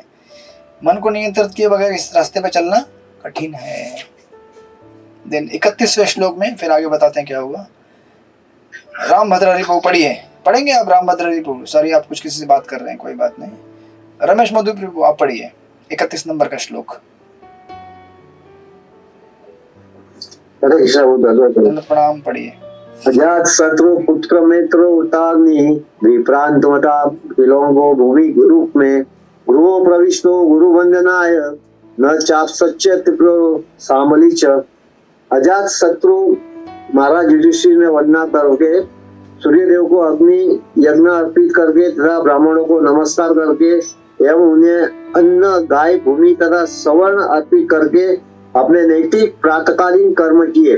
तत्पश्चात वे गुरुजनों का अभिवादन करने के लिए राजमहल में प्रविष्ट हुए, किंतु उन्हें न तो उनके ताऊ मिले, न ही राजा सुबल की पुत्री अर्थात ताई मिली। हरे कृष्ण। गायब हो गए दोनों, ताई और ताऊ गायब हो गए। राइट। तो प्रभुपाद ऑफ कोर्स हमारे लिए, देखिए प्रभुपाद कितने इंटेलिजेंट हैं, जब परपोर्ट लिखते हैं तो इतने व्यवहारिक परपोर्ट लिखते हैं। हमारे देखो प्रभुपाद हमारे स्तर पर उतर के परपोर्ट लिख रहे हैं। वो तो कह रहे हैं कि युधिष्ठिर महाराज बहुत इतने संस्कारी थे कि इस प्रकार अपना शेड्यूल फॉलो करते थे, है ना। सुबह सुबह उठकर सब प्रातः क्रियाएं करना। देखिए प्रभुपाद क्या लिख रहे हैं, गृहस्थों को प्रातः काल जल्दी जगना होता है, स्नान करने के बाद उन्हें प्रार्थना से, अग्नि में आहुति से, ब्राह्मणों को भूमि गौ अन्न सोना इत्यादि का दान देकर तथा गुरुजनों को सादर नमस्कार करके अर्श विग्रह को अभिवादन करना होता है। इतना करते हैं हम सब लोग। उसके बाद जो व्यक्ति शास्त्रों द्वारा नियत आदेशों का पालन करने को तैयार नहीं होते, वे केवल किताबी ज्ञान से उत्तम व्यक्ति नहीं बन सकते, यानी कि नरोत्तम। आधुनिक गृहस्थों को विभिन्न प्रकार की जीवन शैलियों की आदत हो गई है, जैसे कि देर से जागना और फिर बिना किसी प्रकार की ऊपर वर्णित शुद्धि के बिस्तर में लेटे लेटे चाय पीना। ये चलता है ना आजकल, बेड टी, सुबह उठो चाय पिलाओ। घर के बच्चे अपने माता पिता को जो कुछ कर देखते हैं उसी का अभ्यास करते हैं, अतः वह सारी की सारी पीढ़ी का नरक की ओर पतन होता है। यही बताया गया है उस मूवी के अंदर।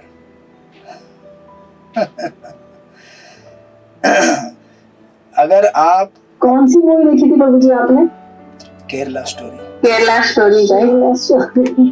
तो आपके स्टेट में चल रही है कि बैन हो गई? वहां भी दिल्ली में चल रही है? तो चल रही है। ठीक है, चलने दीजिए। सरकार थोड़ी इनएक्टिव है अभी क्योंकि केस चल रहा है, कोई बात नहीं। तो या उस मतलब इसलिए बोल रहा हूँ कि उसमें एक संदेश, अच्छा संदेश दिया है, इसलिए मुझे अच्छी लगी हो। उसमें बताया गया है कि जब किसी का कन्वर्जन होता है, वो कन्वर्जन में जो लड़की घर वापस आती है, 3 लड़कियां होती है, उसमें से एक लड़की वापस आती है, तो बोलती है कि उसके पिता रहते कम्युनिस्ट।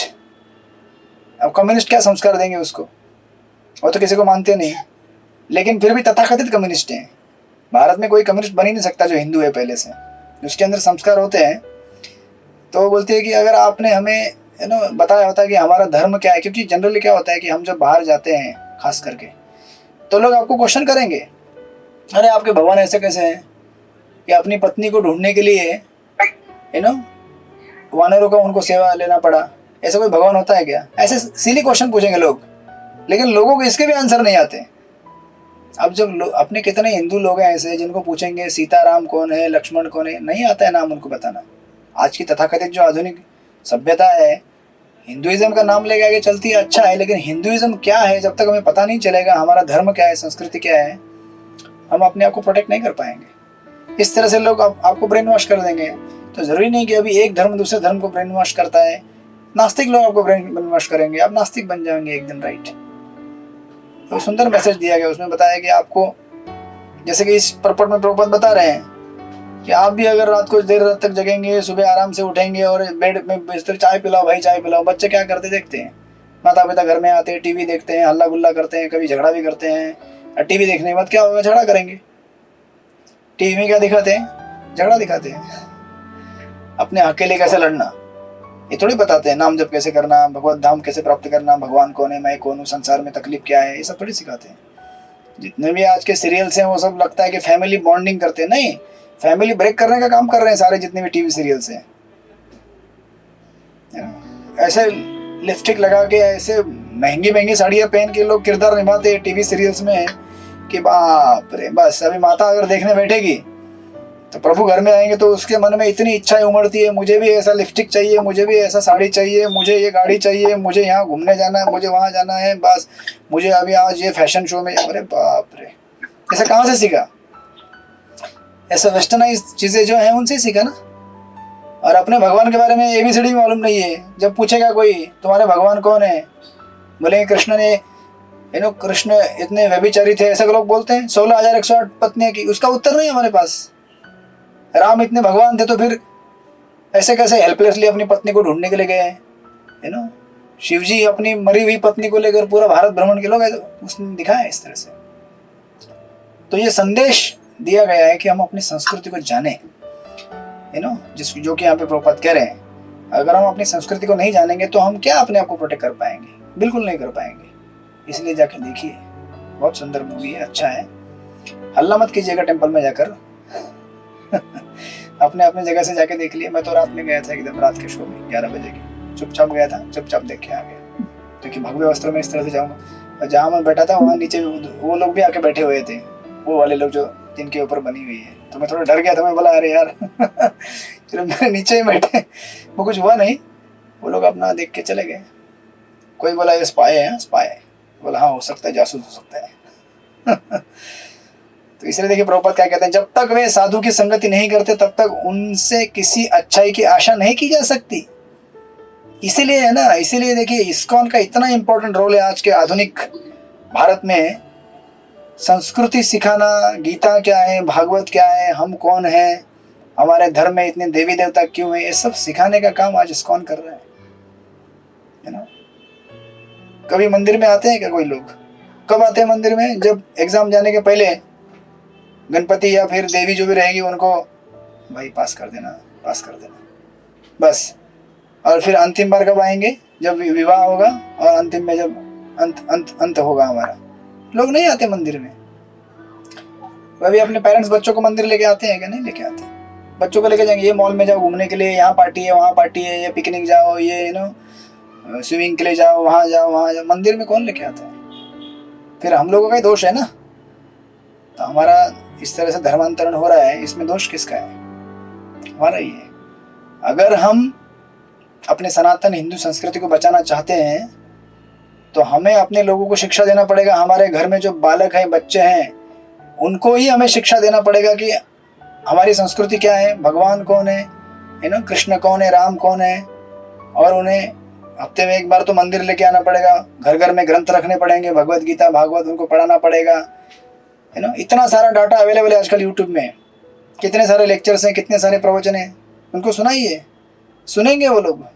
इस तरह से अपने धर्म के बारे में जानकारी मिलेगी और फिर अपने धर्म की रक्षा हम खुद कर सकते हैं। अदरवाइज अपने धर्म के बारे में कुछ मालूम नहीं है तो फिर बाहर के लोग तो हमारे ऊपर आक्रमण करेंगे ही ना, राइट। तो इस प्रकार यहाँ पे प्रभुपाद देखिए कितना प्रैक्टिकल पर्पट है। प्रभुपाद ने आज नहीं कहा है ना, प्रभुपाद को पता था ये सिचुएशन आएगी, बहुत पहले कह के जा चुके हैं, राइट। इस मूवी से जोड़ कर नहीं बोल रहा हूँ मैं लेकिन यहाँ पे बोला गया है, प्रभुपाद बोल रहे हैं,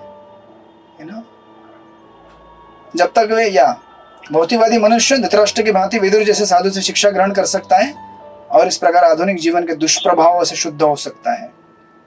राइट। इस प्रकार युधिष्ठिर महाराज मिलने के लिए आए, लेकिन युधिष्ठिर महाराज को मिले नहीं। ये कहाँ गए कुछ भी पता नहीं चला। तो हम कल देखेंगे ये लोग कहाँ गए एग्जैक्टली। और इनको जब दुख होता है धृतराष्ट्र विदुर जी को, और नॉट विदुर जी, अपने युधिष्ठिर महाराज और संजय को, तो उनको समझाने के लिए नारद मुनि आएंगे यहाँ पे और समझाएंगे। इस प्रकार ये बहुत सुंदर वर्णन है यहाँ पे, एकदम बराबर फिट हो गया ना आज का परपोर्ट। तो आप लोग जाइएगा, एकदम शांति से जाइएगा, लेकिन ठीक है, हल्ला गुल्ला मत कीजिएगा किसी टेम्पल में, क्योंकि इस्कॉन अपना थोड़ा अलग थलग है और बाहर का मेन स्ट्रीम हिंदुइज्म थोड़ा अलग है। हम दोनों साथ में हैं, लेकिन कुछ इंस्टीट्यूशनल कारणों की वजह से दोनों पैचअप नहीं कर पाते, बट अंडरग्राउंड में अपना काम चलता है साथ साथ में। तो आप लोग जाइए, अच्छी मूवी है, दिखाइए अपने बच्चों को, सबको दिखाइए, आप भी देखिए, समझिए इसमें से क्या सीख हमको मिल रही है। राइट, इट्स एन अवेकनिंग, हमारे प्राज्ञ चक्षु है ना, हमारे स्पिरिचुअल विजडम को खोलने वाला ये एक है ना या। और ये ऐसे इवेंट जो रहते हैं ना, प्रीचिंग करने के बहुत इंपॉर्टेंट एवेन्यूज है कि ना सृष्टिपति प्रभु। हाँ, तो डायरेक्टली मत हल्ला कीजिए बाहर कि ये धर्म ऐसा कर रहा है, वो धर्म ऐसा कर रहे हैं। टारगेट अपना ही धर्म है, हमारे लोग ही हैं। हमारे लोगों को समझाइए कि अपनी संस्कृति को जब तक आप सिखाओगे ना अपने बच्चों को, तब तक कुछ भी बन सकते हो, असुर भी बन सकते हो, नास्तिक बनेंगे, असुर बनेंगे, बदमाश बनेंगे, शराबी बनेंगे, ड्रगिस्ट बनेंगे। तो ये मौका लेकर उनको समझाने का प्रयास कीजिए अपने सोसाइटी में लोगों को, देखो अपनी संस्कृति बढ़ाना जरूरी है, घर घर में गीता होना जरूरी है, भागवत होना जरूरी है, हर हफ्ते मंदिर में आना जरूरी है। Like that, taking the opportunity to preach. Hare Krishna. Srila Prabhupada की जय, श्रीमद् भागवत महापुराण की जय। तो कल मिलते हैं हम लोग साथ। हरे कृष्ण प्रभु जी। हरे कृष्ण। बोलिए राम भद्र जी को।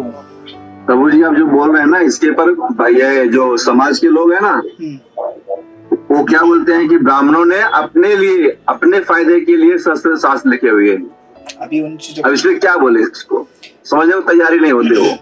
अभी वो थोड़ा अलग थलग डिबेट है, उसमें डिबेट में मत पड़े। अभी बोलिए तुमको एग्जिस्ट करना है कि नहीं करना है इंडिया में। उनको समझाइए कि भारतवर्ष में हिंदू के नाम से रहना है कि नहीं रहना है।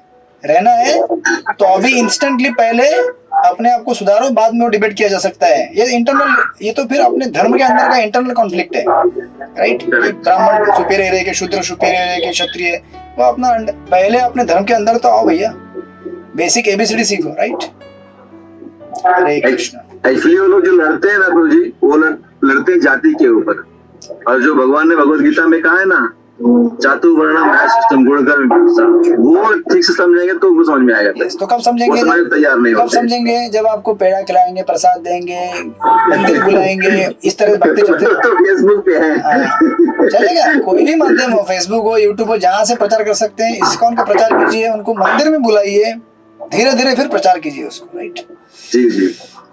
अजातशत्रु महाराज युधिष्ठिर ने वंदना करके सूर्यदेव को अग्नि यज्ञ अर्पित करके तथा ब्राह्मणों को नमस्कार करके एवं उन्हें अन्न, गाय, भूमि तथा स्वर्ण अर्पित करके अपने नैतिक प्रातःकालीन कर्म किए। तत्पश्चात वे गुरुजनों का अभिवादन करने के लिए राजमहल में प्रविष्ट हुए, किंतु उन्हें न तो उनके ताऊ मिले, न ही राजा सुबल की पुत्री अर्थात गांधारी यानी कि ताई मिली। तो इस प्रकार विदुर जी के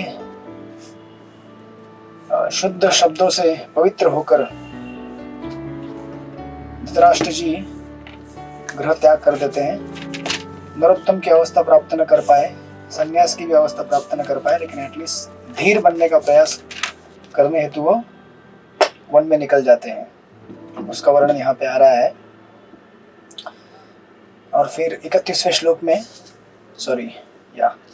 32वें श्लोक में युधिष्ठिर महाराज फिर संजय से इंक्वायरी करेंगे। पढ़िए अनुकंप शक्ति माता जी, श्लोक नंबर 32। प्रणाम। तत्र सज्जयमासीनं ततच्छोद्विग्नमानसः गावल्यगणे वनस्तातो वृद्धो हिनश्च नेत्रयोः। चिंता से पूरित महाराज युधिष्ठिर की संजय की ओर मुड़े। जो वहां बैठे थे और उनसे पूछा, हे संजय, हमारे वृद्ध तथा अंधे ताऊ कहाँ गए, कहाँ है? हरे कृष्ण। हरे कृष्ण, दंडवत प्रणाम। तो वहां पे संजय तो उनके साथ पहले से थे, जैसे कि आपको पता है महाभारत के कुरुक्षेत्र की युद्ध भूमि से डायरेक्ट रिले कर रहे थे भगवत गीता उनको। सो उनके पर्सनल सेक्रेटरी थे, लेकिन इस तरह से निकले वो कि उनको भी पता नहीं चला। जनरली पर्सनल असिस्टेंट जो रहते हैं सेक्रेटरी, जैसे महाराज के भी हमारे सेक्रेटरी हैं यहाँ पे व्रत चंद्र प्रभु, तो महाराज का जहाँ रूम है उसके बाहर ही बैठे रहते हैं और उनको पता रहता है महाराज ये बजे सोते हैं, ये बजे उठते हैं, कंटिन्यूस। मतलब सिक्योरिटी नहीं है बट काइंड ऑफ ऐसा पहरा लगा के नहीं रखा है, बट कुछ भी लगेगा महाराज को, पानी चाहिए या कुछ भी चाहिए, इज ऑलवेज देयर। तो अभी उसमें से भी अगर निकल के चले जाएं और समझो अगर मंदिर के गेट हमारे चारों तरफ, अभी देखिए इतना बड़ा राजमहल होगा वो, तो आपको क्या लगता है सिक्योरिटी नहीं रहेगा राजमहल में? गेट पे सिक्योरिटी नहीं रहेगा? अभी हमारा यहाँ पे छोटा सा मंदिर है, 2 यहाँ पे एग्जिट है, एक पीछे की तरफ एक आगे की तरफ, आपने जो यहाँ पे आए होंगे देखा होगा, तो उसमें भी सिक्योरिटी बैठा रहता है, एटलीस्ट एक सिक्योरिटी बैठा रहता है। अगर वो सोया नहीं है रात के समय में तो अलग बात है, अगर झपकी लग गई उसको that's different thing, but security is always there. तो एक कोई भी वहां से निकलता है तो दिख जाता है कि भैया ये यहाँ से निकला, और आजकल तो आपको सीसीटीवी कैमरा है तो उसकी वजह से और ज़्यादा ही दिखता है। तो युधिष्ठिर महाराज के इतने बड़े हस्तिनापुर के इस the capital of the world चक्रवर्ती सम्राट थे, तो आपको क्या लगता है कि इतना सिक्योरिटी नहीं रहेगा? इतना सिक्योरिटी होने के बाद भी वहाँ से कैसे गायब हुए वो? और संजय को भी पता नहीं चला, जो कंटिन्यूसली उनके साथ में रहते थे, देखते थे, उनका देखभाल करते थे। तो ये बड़े आश्चर्य की बात है। देखिए इस तरह से घर को छोड़ा जाता था कि किसी को भी भनक नहीं लगेगी कि हम कहाँ जा रहे हैं, right? Because we don't want to be known for what we are going to do. और दुनिया को दिखाना नहीं चाहते कि हम क्या कर रहे हैं, क्या नहीं कर रहे हैं। आजकल तो जमाना उल्टा एकदम रिवर्स है, कुछ नहीं किया तो भी लोग दिखाते हैं, या फिर करने जा रहे तो भी पहले से रहता है एडवर्टाइजमेंट, अब ये करने जा रहे हैं तो आप लोग आ जाना वहाँ पे फोटो खींचने के लिए, है ना, 4 पत्रकार आ जाना, 4 माइक लेके आ जाना, रेडी रहना। और हम थोड़ा लेट आएंगे क्योंकि देखेंगे अगर कोई आया नहीं है वहाँ पे टाइम से पत्रकार लोग आए नहीं है तो हम लोग वहाँ मतलब थोड़ा जानबूझ के डिले करेंगे, पता करेंगे फ़ोन करके, सब लोग आ गए, ready, okay, now I am coming, right. But Dhritarashtra ji इस तरह से वहाँ से निकल गए कि संजय को भी पता नहीं चला। संजय जी देखिए क्या बोलते हैं श्लोक नंबर 33 में, सृष्टिपति को पढ़िए 33 नंबर का श्लोक। हरे कृष्णा प्रभु जी, दंडवत प्रणाम। अम्ब चहत पुत्रार्थः पितृभ्यः क्व गतः सुहृत् अपि मय्य कृत प्रज्ञे हत बन्धु स भार्यया आश्रम समानः शमलम गंगायाम दुखितो अपतत। मेरे शुभचिंतक चाचा विदुर तथा अपने सभी पुत्रों के निधन से अत्यंत शोकाकुल माता गंधारी कहाँ है? मेरे ताऊ धृतराष्ट्र भी अपने समस्त पुत्रों तथा पौत्रों की मृत्यु के कारण शोकार्त थे। निसंदेह मैं अत्यंत कृतघ्न हूँ, अतएव क्या वे मेरे अपराधों को अत्यंत गंभीर मानकर अपनी पत्नी सहित गंगा में कूद पड़े? हरे कृष्णा प्रभु जी, हरे कृष्णा। तो देखिए ये ऑफकोर्स वैदिक काल में भी, पता नहीं मुझे ऐसे कोई एग्जांपल है कि नहीं, आत्महत्या करने के कोई उदाहरण है वैदिक काल में? है? याद कीजिए कहीं पे अगर आपको मिला है तो रेफरेंस, सुसाइड किया हो, नहीं मिलते ज्यादा। इतना पता चलेगा कि वो घर छोड़ के वन में चले गए, राइट? ऐसा सुनने में आता था। जैसे नहीं एक है एग्जांपल, आपको वैदिक काल नहीं है, थोड़ा अभी कलयुग, थोड़ा अभी मतलब या वैदिक काल भी थोड़ा रिसेंट, बट धुंधुकार की माँ धुंधली, आपको याद रहेगा, हमने प्रथम भागवत के क्या लिया था, हमने प्रथम लेक्चर लिया था, भागवत महात्म्य में सुना था आपने, भूल गए आप लोग? धुंधुकारी और गोकर्ण की कथा सुनी थी ना भागवत महात्म्य में। तो उनकी पत्नी धुंधली कुएं में कूदकर जान देती थी अपने इस प्रकार दुष्ट पुत्र को, उसके कृत्य को देखते हुए धुंधुकारी के। और पिताजी ऑफकोर्स वन, घर छोड़ के वन चले जाते, क्योंकि वो गोकर्ण उनको समझा दे कि हम पिताजी छोड़ दीजिए, चले जाइए, आप अपना भजन कीजिए, अपना जीवन परफेक्ट कीजिए। हर चीज़ में कंट्रोल करने की ज़रूरत नहीं है आपको, राइट। पॉजिटिवली समझाते हैं। तो इस प्रकार यहाँ पे अभी वही एक शंका की जा रही है कि कहीं ऐसा तो नहीं हुआ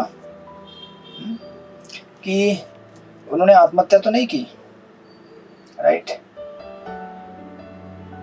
और ऐसा वो एक एस्टिमेशन लगा रहे हैं कि कहीं ऐसा तो नहीं हुआ कि पहले से ही वो लोग शोकाकुल थे, इतना सारा नुकसान हुआ है, उनके 100 पुत्र मारे गए हैं, तो कहीं इस तरह से। और विदुर जी के इतना कड़क भाषण देने के बाद तो आपको युधिष्ठिर महाराज उस चीज को यहाँ पे नहीं जोड़ रहे, बट वैसा एस्टिमेशन लगा जैसा कि हो सकता है, अरे बाप रे, तो पहले से इतना टेंशन में थे, इतना नुकसान हुआ, सब मर गए बालक उनके, अब उसके बाद हो सकता है कि विदुर जी के भाषण से और फिर और चिंतामग्न होकर कहीं उन्होंने शरीर तो अपना त्याग तो नहीं दिया, गंगा में कहीं कूद तो नहीं पड़े। तो आपको प्रॉपर्ट में पूरा बता रहे हैं कि किस तरह से घटनाएं घटी हैं, राइट। प्रभुपाद एक जगह लिखते हैं, या उन्होंने अपने आप को कृतज्ञ माना क्योंकि जब सारे पांडव पितृविहीन थे तब महाराज धृतराष्ट्र ने उन्हें रहने के लिए उन्हें सारी राजसी सुविधाएं प्रदान की थी। युधिष्ठिर महाराज सोच रहे, ऐसा प्रभुपाद लिखते हैं। किंतु एक वे हैं कि बदले में उन्होंने धृतराष्ट्र के सारे पुत्रों को कुरुक्षेत्र के युद्ध में मार डाला। पुण्यात्मा के रूप में महाराज युधिष्ठिर ने अपने सारे अपरिहार्य दुष्कर्मों पर विचार किया, किंतु उन्होंने कभी भी अपने ताऊ तथा उनके दल के दुष्कर्मों के विषय में नहीं सोचा, राइट। युधिष्ठिर या धृतराष्ट्र भगवान की इच्छा से ही अपने दुष्कर्मों के फल भोग चुके थे, लेकिन महाराज युधिष्ठिर अपने अपरिहार्य दुष्कर्मों के ही विषय में सोच रहे थे। तो ऑफ कोर्स ये उनका एक सेंटलीनेस है, उनका एक ये। अभी एक्चुअली क्या होता है ना कि अभी हम समझो हमारे पास अगर कोई ऐसा व्यक्ति है हमारे आसपास, हम तो पहले से बोलते हैं मर जाए यार ये लोग कीड़े पड़े तेरे, जब करते समय बोलते हैं हम लोग इसको ना, भगवान इसको ऐसा मजा चखाओ कि जिंदगी भर याद रखेगा।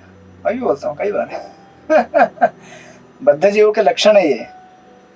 किसी ने आपको अगर नुकसान दिया होगा, किसी ने आपको कुछ गाली दिया होगा या कुछ आपका प्रॉब्लम किया होगा, तो हम भर भर के गालियाँ देते हैं, भर भर के श्राप देते हैं उसको, और लगता भी है वो। अब ऐसा मत सोचिए कि लगता नहीं वो श्राप। वैष्णव समाज में इसी तरह तो हम लोग एक दूसरे की प्रगति को रोक के रख देते हैं। क्योंकि आप भगवान का जप करते हैं, आप वैष्णव हैं, हरे कृष्ण कृष्ण कृष्ण हरे हरे, हरे राम राम राम हरे हरे, तो भगवान आपकी चीज को रिकॉग्नाइज करते हैं। तो आपने अगर कुछ बोल दिया तो उसका कुछ ना कुछ इफेक्ट तो डेफिनेटली पड़ता है सामने वाले के ऊपर। तो अगर हमको ऐसे ही अगर एक दूसरे की तरफ के रोकनी है तो सिंपल तरीका है, आप उसे गाली दे दो, वो आपको गाली देगा। तो भगवान दोनों की गाली को सुनते हैं और ऐसे प्रकट करते हैं, ठीक है। तो उसके बारे में ऐसा सोचते हैं, चल तथास्तु, तू भी वैष्णव है, वो भी वैष्णव है, दोनों एक दूसरे से प्रेम करते हैं, राइट। अब कुछ प्रभुपाद एक बार कहा करते थे कि जब घर में चोर आता है चोर बोलता है कि मुझे आज चोरी करनी है, घर का मालिक बोलता है मुझे आज रक्षा करनी है अपनी। अब भगवान को दुविधा हो जाती कि किसका भी सुने, कि दोनों उनके अंश है, चोर का भी उनको इच्छा फुलफिल करना है और मालिक की भी रक्षा करनी है। तो of course it depends on the intensity. तो आपको इसका नेगेटिवली यूज मत कीजिए कि जितना इंटेंस डिजायर है इसको ऐसा होना चाहिए, वैसा होना चाहिए, है ना। अमोल लीलापुर की क्लिप सुनिएगा, बहुत सारे उनके होली नेम की क्लिप्स है। जब करते करते हरे कृष्ण कीड़े पड़े तेरे, हरे राम मर जाए तू है ना। तो ऐसा भाव उनका नहीं था युधिष्ठिर महाराज का। It's a very saintly personality, but he is estimating कि कहीं आत्महत्या तो नहीं कर दिया, है ना। और उसीलिए अपनी कृतज्ञता या फिर अपने सेंटलीनेस को रिवील करते हुए युधिष्ठिर महाराज आगे का श्लोक बोल रहे हैं, है ना। 34 नंबर, एक सेकेंड, ठीक है आप पढ़िए, ठीक है रिजेक्ट कर देते हैं।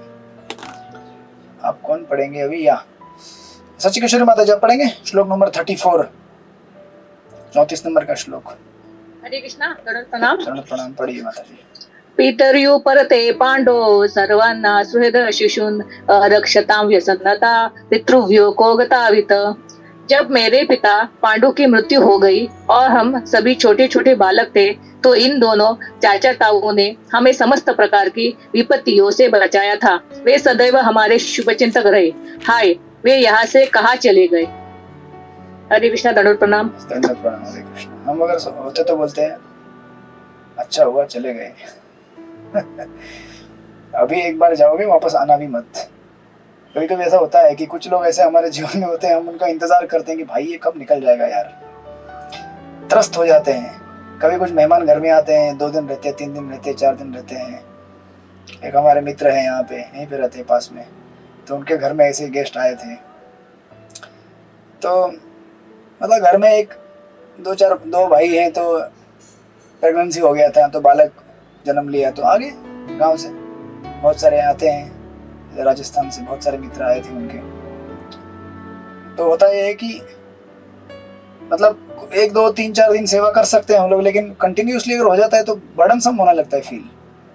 क्योंकि अभी बाकी भी घर पे काम करने होते हैं, बच्चों को संभालना, सास ससुर को संभालना, ये संभालना, वो संभालना। तो फिर वो बोलने लगे कि मैंने तो फिर अटेंड ही करना छोड़ दिया गेस्ट लोगों को कुछ दिनों के बाद, और सोच रहे थे कि कब जाएंगे लोग, कब जाएंगे, राइट। तो ऑफकोर्स ये इस बात को समझना ये भी एक तरह का साइन है कि हम लोग प्यूरिफाई होते जा रहे हैं। कभी कभी लोग इन चीज़ों को एक्सेप्ट भी नहीं करते, एटलीस्ट हम एक्सेप्ट कर पाते हैं कि कुछ मिस्टेक्स हमसे होती है। तो इस प्रकार युधिष्ठिर महाराज के लिए जो अच्छा किया था कौरवों ने, जो हस्तिनापुर में उनको पाल पोस के बड़ा किया था धृतराष्ट्र, युधिष्ठिर और भीष्मदेव वगैरह ने, वो तो बहुत पुरानी बात थी, बहुत पुरानी बात थी, राइट। और इनके ऊपर जो अत्याचार हुआ था अभी कुछ साल पहले हुआ था। जनरली क्या होता है कि हमारे साथ अगर कुछ बुरा अभी कल ही हुआ होगा तो हमें कितना याद रहता है ना, कल ही हुआ है, इतना फ्रेश रहता है मन के अंदर, इतना अग्नि भड़कता रहता है, इसका बदला मैं लेकर रहूंगा, कब लूंगा बदला, कब लूंगा।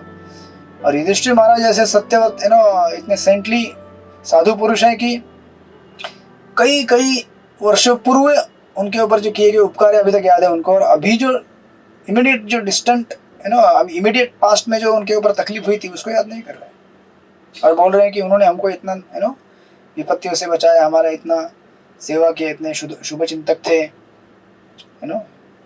वे कहाँ चले गए। तो एक्चुअली होता क्या है कि हम सबके अंदर कुछ ना कुछ अच्छाई और बुराई होती है, राइट। ये हमारे ऊपर है कि हम किसके ऊपर फोकस करना चाहते हैं, अच्छाई के ऊपर फोकस करना चाहते हैं या बुराई के ऊपर। ऐसा कोई परफेक्ट तो यहाँ पे कोई भी नहीं है इस भौतिक जगत में, भगवान के शुद्ध भक्तों को छोड़कर। जितने भी हम लोग अभ्यास कर रहे हैं, साधक हैं, हम सबके अंदर कुछ ना कुछ कमियां हैं, कुछ ना कुछ अच्छाइयाँ भी है। तो हमारे ऊपर है कि हम किस चीज़ को हाईलाइट करना चाहते हैं, और वो चीज़ दिखाता है हमारे कैरेक्टर को। अगर हम अच्छी चीज़ों को हाईलाइट करना चाहते हैं तो it will show our good character. At least हम लोग इम्प्रूव होने का प्रयास कर रहे हैं उस दिशा में, ये हमको दिखाएगा। तो ऑफकोर्स उसके बाद फिर सुद गोस्वामी उत्तर देते हैं संजय की तरफ से। या तो श्लोक नंबर 35 चित्रलेखा सखी माता जी पढ़िए 35 नंबर का श्लोक।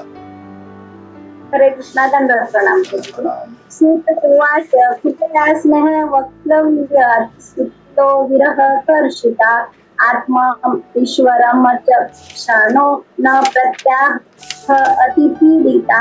सूत गोस्वामी म्हणाले, आपला धनी दिसत नसल्याने करुण आणि विकल झालेला, तसेच त्यांच्या विरहाने अतिखिन्न आणि क्रुद्ध झालेला संजय युधिष्ठिरांना काही प्रत्युत्तर देऊ शकला नाही। हरे कृष्ण। हरे कृष्ण। तो संजय को भी दुख हुआ था। प्रभुपाद तात्पर्य में लिखते हैं, संजय दीर्घकाल तक महाराज धृतराष्ट्र के निजी सहायक रहे, अतः उन्हें धृतराष्ट्र के जीवन का अध्ययन करने का अवसर प्राप्त हुआ था, राइट। जब उन्होंने देखा कि उनके जानकारी के बिना धृतराष्ट्र घर से चले गए तो उनके शोक का ठिकाना नहीं रहा। वे धृतराष्ट्र के प्रति अत्यंत करुणामय थे, क्योंकि कुरुक्षेत्र युद्ध रूपी जुए में वे सर्वस्व सारे पुरुष तो धन हार चुके थे, और अंत में राजा तथा रानी को हताशा घर में छोड़ देना पड़ा, राइट। तो संजय, जैसे कि मैंने पहले भी कहा था, उनके काफी करीबी थे और क्वाइट क्लोज। तो अभी आपको हो सकता है कभी कभी कि we are not related with blood relations, लेकिन सेवा करते करते जो संबंध बन जाता है हमारा, that is sometime more than the blood relation, right. अपने अपने जीवन में भी कभी देखा होगा ऐसे किसी हमारे पड़ोसी रहते हैं, या फिर हमारे ऑफिस में कोई हमारे कलीग रहते हैं, या फिर हमारे समाज में भी दूसरे कोई लोग रहते हैं, उनसे हमारा इतना ऐसा संबंध बन जाता है कि वी आर, मतलब कुछ भी हो जाए हम लोग वो चीज़ बताते हैं उनको, राइट, कि ऐसा हुआ वैसा हुआ ऐसा होने जा रहा है। तो यहाँ पे जिस प्रकार धृतराष्ट्र जी निकल गए घर से, तो ये एक बड़ा शौक था, जिसके लिए उन्होंने इतना जीवन भर सेवा किया वो उनको बता के भी नहीं गया। तो डेफिनेटली उनको ये दुख था, और उस दुख की वजह से he could answer properly. Emotional जब हमारा काइंड ऑफ ट्रॉमा जैसा है ये, मतलब अभी आपको उस सिचुएशन में घुसना पड़ेगा तो आप समझेंगे कि क्या हो रहा है उनके साथ। वैसे अभी हम लोग अगर पीसफुली बैठे हैं एसी लगा कर पता है थोड़ी देर में क्लास खत्म हो गई, फिर प्रसाद मिलेगा, फिर हम लोग आराम से सो जाएंगे। तो फिर you mean but you have to enter into that character, उस कैरेक्टर के अंदर घुसी है। और वो जो मनोभावना है, जिस प्रकार धृतराष्ट्र के जो निजी इतने सेक्रेटरी थे, उनको कैसा लगा होगा जब इस प्रकार वो छोड़ के गए थे, ऑलमोस्ट उनके जीवन के अंत तक वो उनके साथ थे, राइट। तो वो ऑफकोर्स प्रभुपाद आगे उसका ब्यौरा दे रहे कि किस प्रकार विदुर जी ने उनको उनके अंतरात्मा को जगा दिया था, उनके प्राज्ञ चक्षु को जगाया था, और उसको पश्चात उन्होंने घर छोड़ के चले गए थे। फिर अभी अपने आप को कैसे संभाला उसका वर्णन वहाँ पे 36 नंबर में कर रहे हैं सूत गोस्वामी। तो ऑफकोर्स इस श्लोक में सूत गोस्वामी दो आपको दिखेंगे, एक तो सूत गोस्वामी सूत है, और दूसरे आप देखेंगे वर्ड टू वर्ड में भी लिखा हुआ है, कृपया स्नेह वैकल्व्यात सूतो विरह कर्षित। वो सूत मतलब संजय, राइट, क्योंकि सूत डायनेस्टी से थे इसलिए वहां पे उनको सूत करके कहा गया। एक सूत शब्द वर्ड टू वर्ड में आया है श्लोक में, और एक ऊपर सूत उवाच करके। तो ऊपर के सूत उवाच मतलब सूत गोस्वामी, और श्लोक के अंदर के सूत मतलब हमारे सूत Sanjay ji, right. Then 36 number के श्लोक में रामभद्र हरि प्रभु आप पढ़ेंगे 36 नंबर पढ़िए।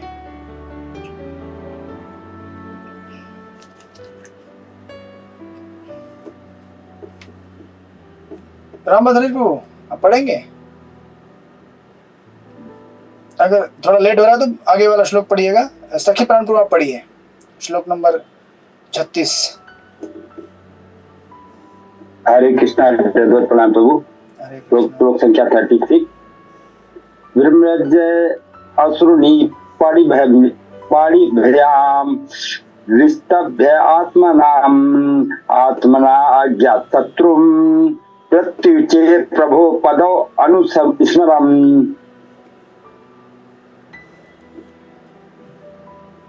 पहले उन्होंने अपनी बुद्धि द्वारा अपने मन को शांत किया, फिर अश्रु पोंछते हुए तथा अपने स्वामी धृतराष्ट्र के चरणों का स्मरण करते हुए वे महाराजा युधिष्ठिर को उत्तर देने लगे। यस, हरे कृष्ण। तो कई बार ऐसा हो सकता है हमारे जीवन में कि जो मटेरियल लेवल ऑफ रियलिटी है, भौतिक स्तर की जो सत्यताएं हैं या फिर जो स्थितियां हैं, उनके साथ डील करते समय कभी कभी हम लोग इतने डिस्टर्ब हो सकते हैं, डिस्ट्रेस्ड हो सकते हैं, और कभी कभी या फिर most of the time we get defeated also.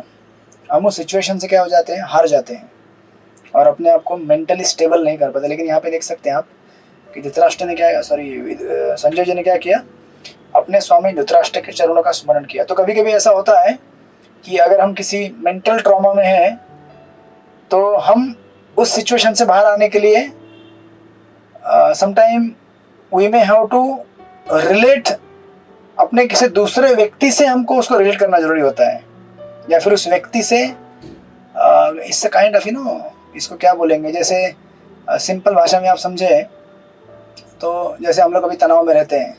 अब संसार में जितने भी तनाव हैं या फिर जितने भी तकलीफें हैं, मेंटल ट्रॉमा है, परेशानियां हैं, उनको हम खुद से तो इतना हैंडल नहीं कर पाते, राइट।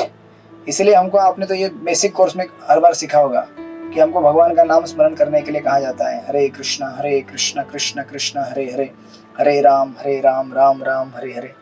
क्योंकि जब हम अपने चेतना को रीडायरेक्ट करते हैं उस पर्टिकुलर सिचुएशन से भगवान के चरणों की तरफ, या फिर भगवान के भक्तों के चरणों की तरफ, या फिर अगर वो भी अवेलेबल नहीं है हमारे लिए, तो फिर ऐसे किसी पर्सनैलिटी जो थोड़ी एम्पावर्ड है उसको रिमेम्बर करके या फिर उसको स्मरण करके जब हम दूसरों को याद करते तो अपना दर्द और दुख भूल जाते हैं।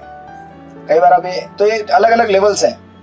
अल्टीमेट लेवल क्या है कि हम भगवान के चरणों को अगर याद करेंगे तो संसार में जो हम डील करते समय इस स्थितियों से, परिस्थितियों से जो हताश होते हैं, निराश होते हैं, उससे हम अपने आप को बाहर निकाल के कंपोज कर सकते हैं, राइट। इसीलिए ऑफ कोर्स ये एक तो है कि relationship with devotees and relationship with any other person in this world helps us to come out of the distress, उस तनाव भरी।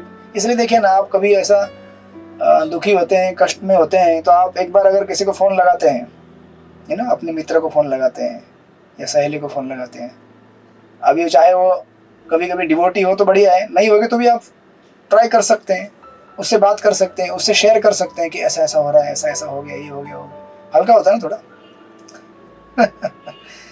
थोड़ा सा हल्का लगता है, राइट, थोड़ा प्रॉब्लम कम हो जाता है। उसी प्रकार अगर डिवोटी रहेगा तो और बढ़िया, बेहतर, क्योंकि डिवोटी क्या करता है, फिर आपको स्पिरिचुअल लेवल्स के रियलिटी बताता है, स्पिरिचुअल लेवल के सॉल्यूशंस देता है। और अगर ऑफकोर्स एंड देन अल्टीमेटली हम अगर भगवान से कनेक्ट कर पाए, होली नेम से कनेक्ट कर पाए, है ना, तो हम लोग बहुत ही अच्छी तरह उस सिचुएशन से बाहर निकल पाएंगे। जिस प्रकार यहाँ पे संजय जी अपने मानसिक तनाव की अवस्था में उन्होंने क्या किया, अपने आप को शांत किया, फिर अपने स्वामी धृतराष्ट्र के चरणों का स्मरण करते हुए अपने आप को कंपोज कर फिर उन्होंने उत्तर देना चालू किया, राइट।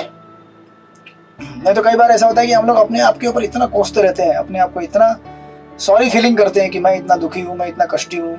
एक बार जरा फ़ोन लगाइए दूसरे भक्त को, उसको पूछे, वो भी बोलेगा अरे तेरे से ज़्यादा तो मेरा प्रॉब्लम है, तुमसे ज़्यादा मैं एकदम सफ़र कर रहा हूँ। तो हमको लगता है यार मैं थोड़ा बेटर सिचुएशन में हूँ, ऐसा भी कभी भी आपको देखने को मिलेगा, दिस वन साइड। अदरवाइज हम लोग फिर ऐसा सोचते रहेंगे कि मेरे साथ ये हुआ, मेरे साथ वो हुआ, ऐसे हो रहा है, मेरे साथ वैसे हो रहा है। ज़्यादा टेंशन मत लो, इस भौतिक जगत में जो भी आया है सबके साथ ये होता ही रहता है, राइट। और ये सबके साथ नहीं होता तो फिर हमें कभी भगवान की जरूरत पड़ती ही नहीं। हमें फिर किसी के मतलब हम लोग इंडिपेंडेंट लाइफ जी सकते थे बिना किसी हेल्प के, बिना किसी के इंटरवेंशन के। बट हमको हर जगह किसी न किसी की हेल्प लगता ही है, चाहे वो पर्सनल लाइफ हो या फिर सोशल लाइफ हो या फिर फाइनेंशियल हो, जो भी हो, अलग अलग स्तर के जो हमारे डिफरेंट लेवल्स हैं इस जीवन को जीने के।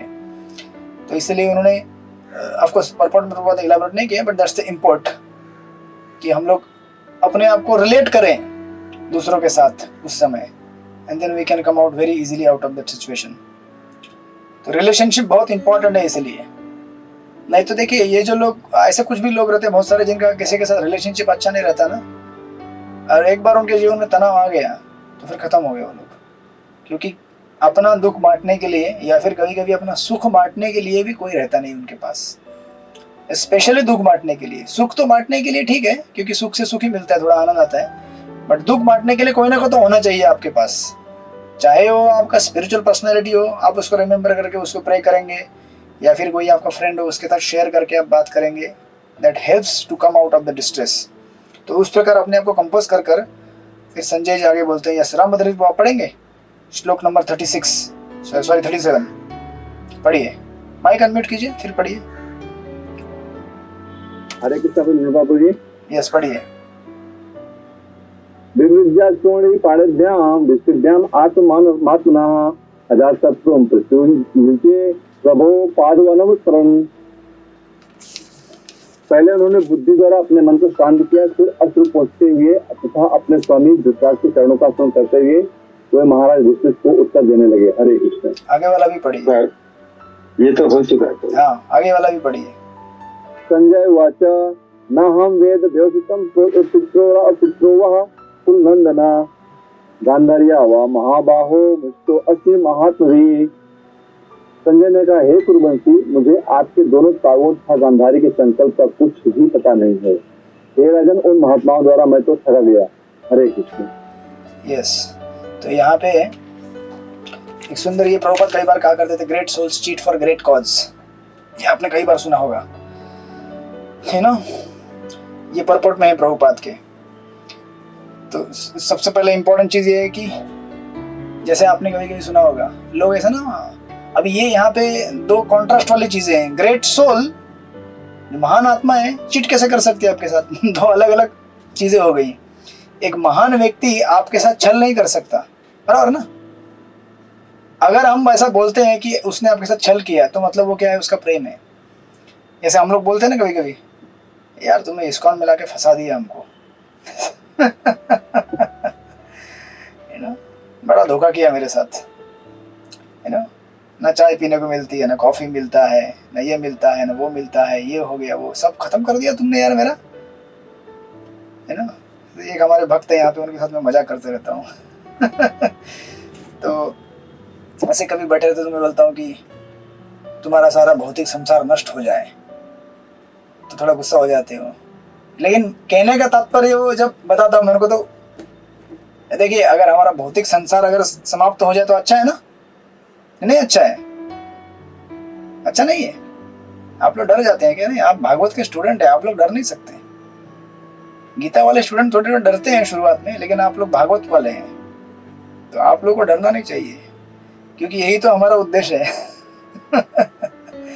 भौतिक संसार को समाप्त कर देना और आध्यात्मिक संसार को स्टार्ट करना। हरे कृष्ण कृष्ण कृष्ण हरे हरे, हरे राम राम राम हरे हरे। तो एक्चुअली ग्रेट सोल्स, मतलब अभी अगर मैंने बोल दिया ऐसा कि यार आपने बहुत बड़ा छल किया मेरे साथ, मेरे को इस्कॉन में लाके फंसा दिया, तो ये बोलने में क्या है? प्रेम है।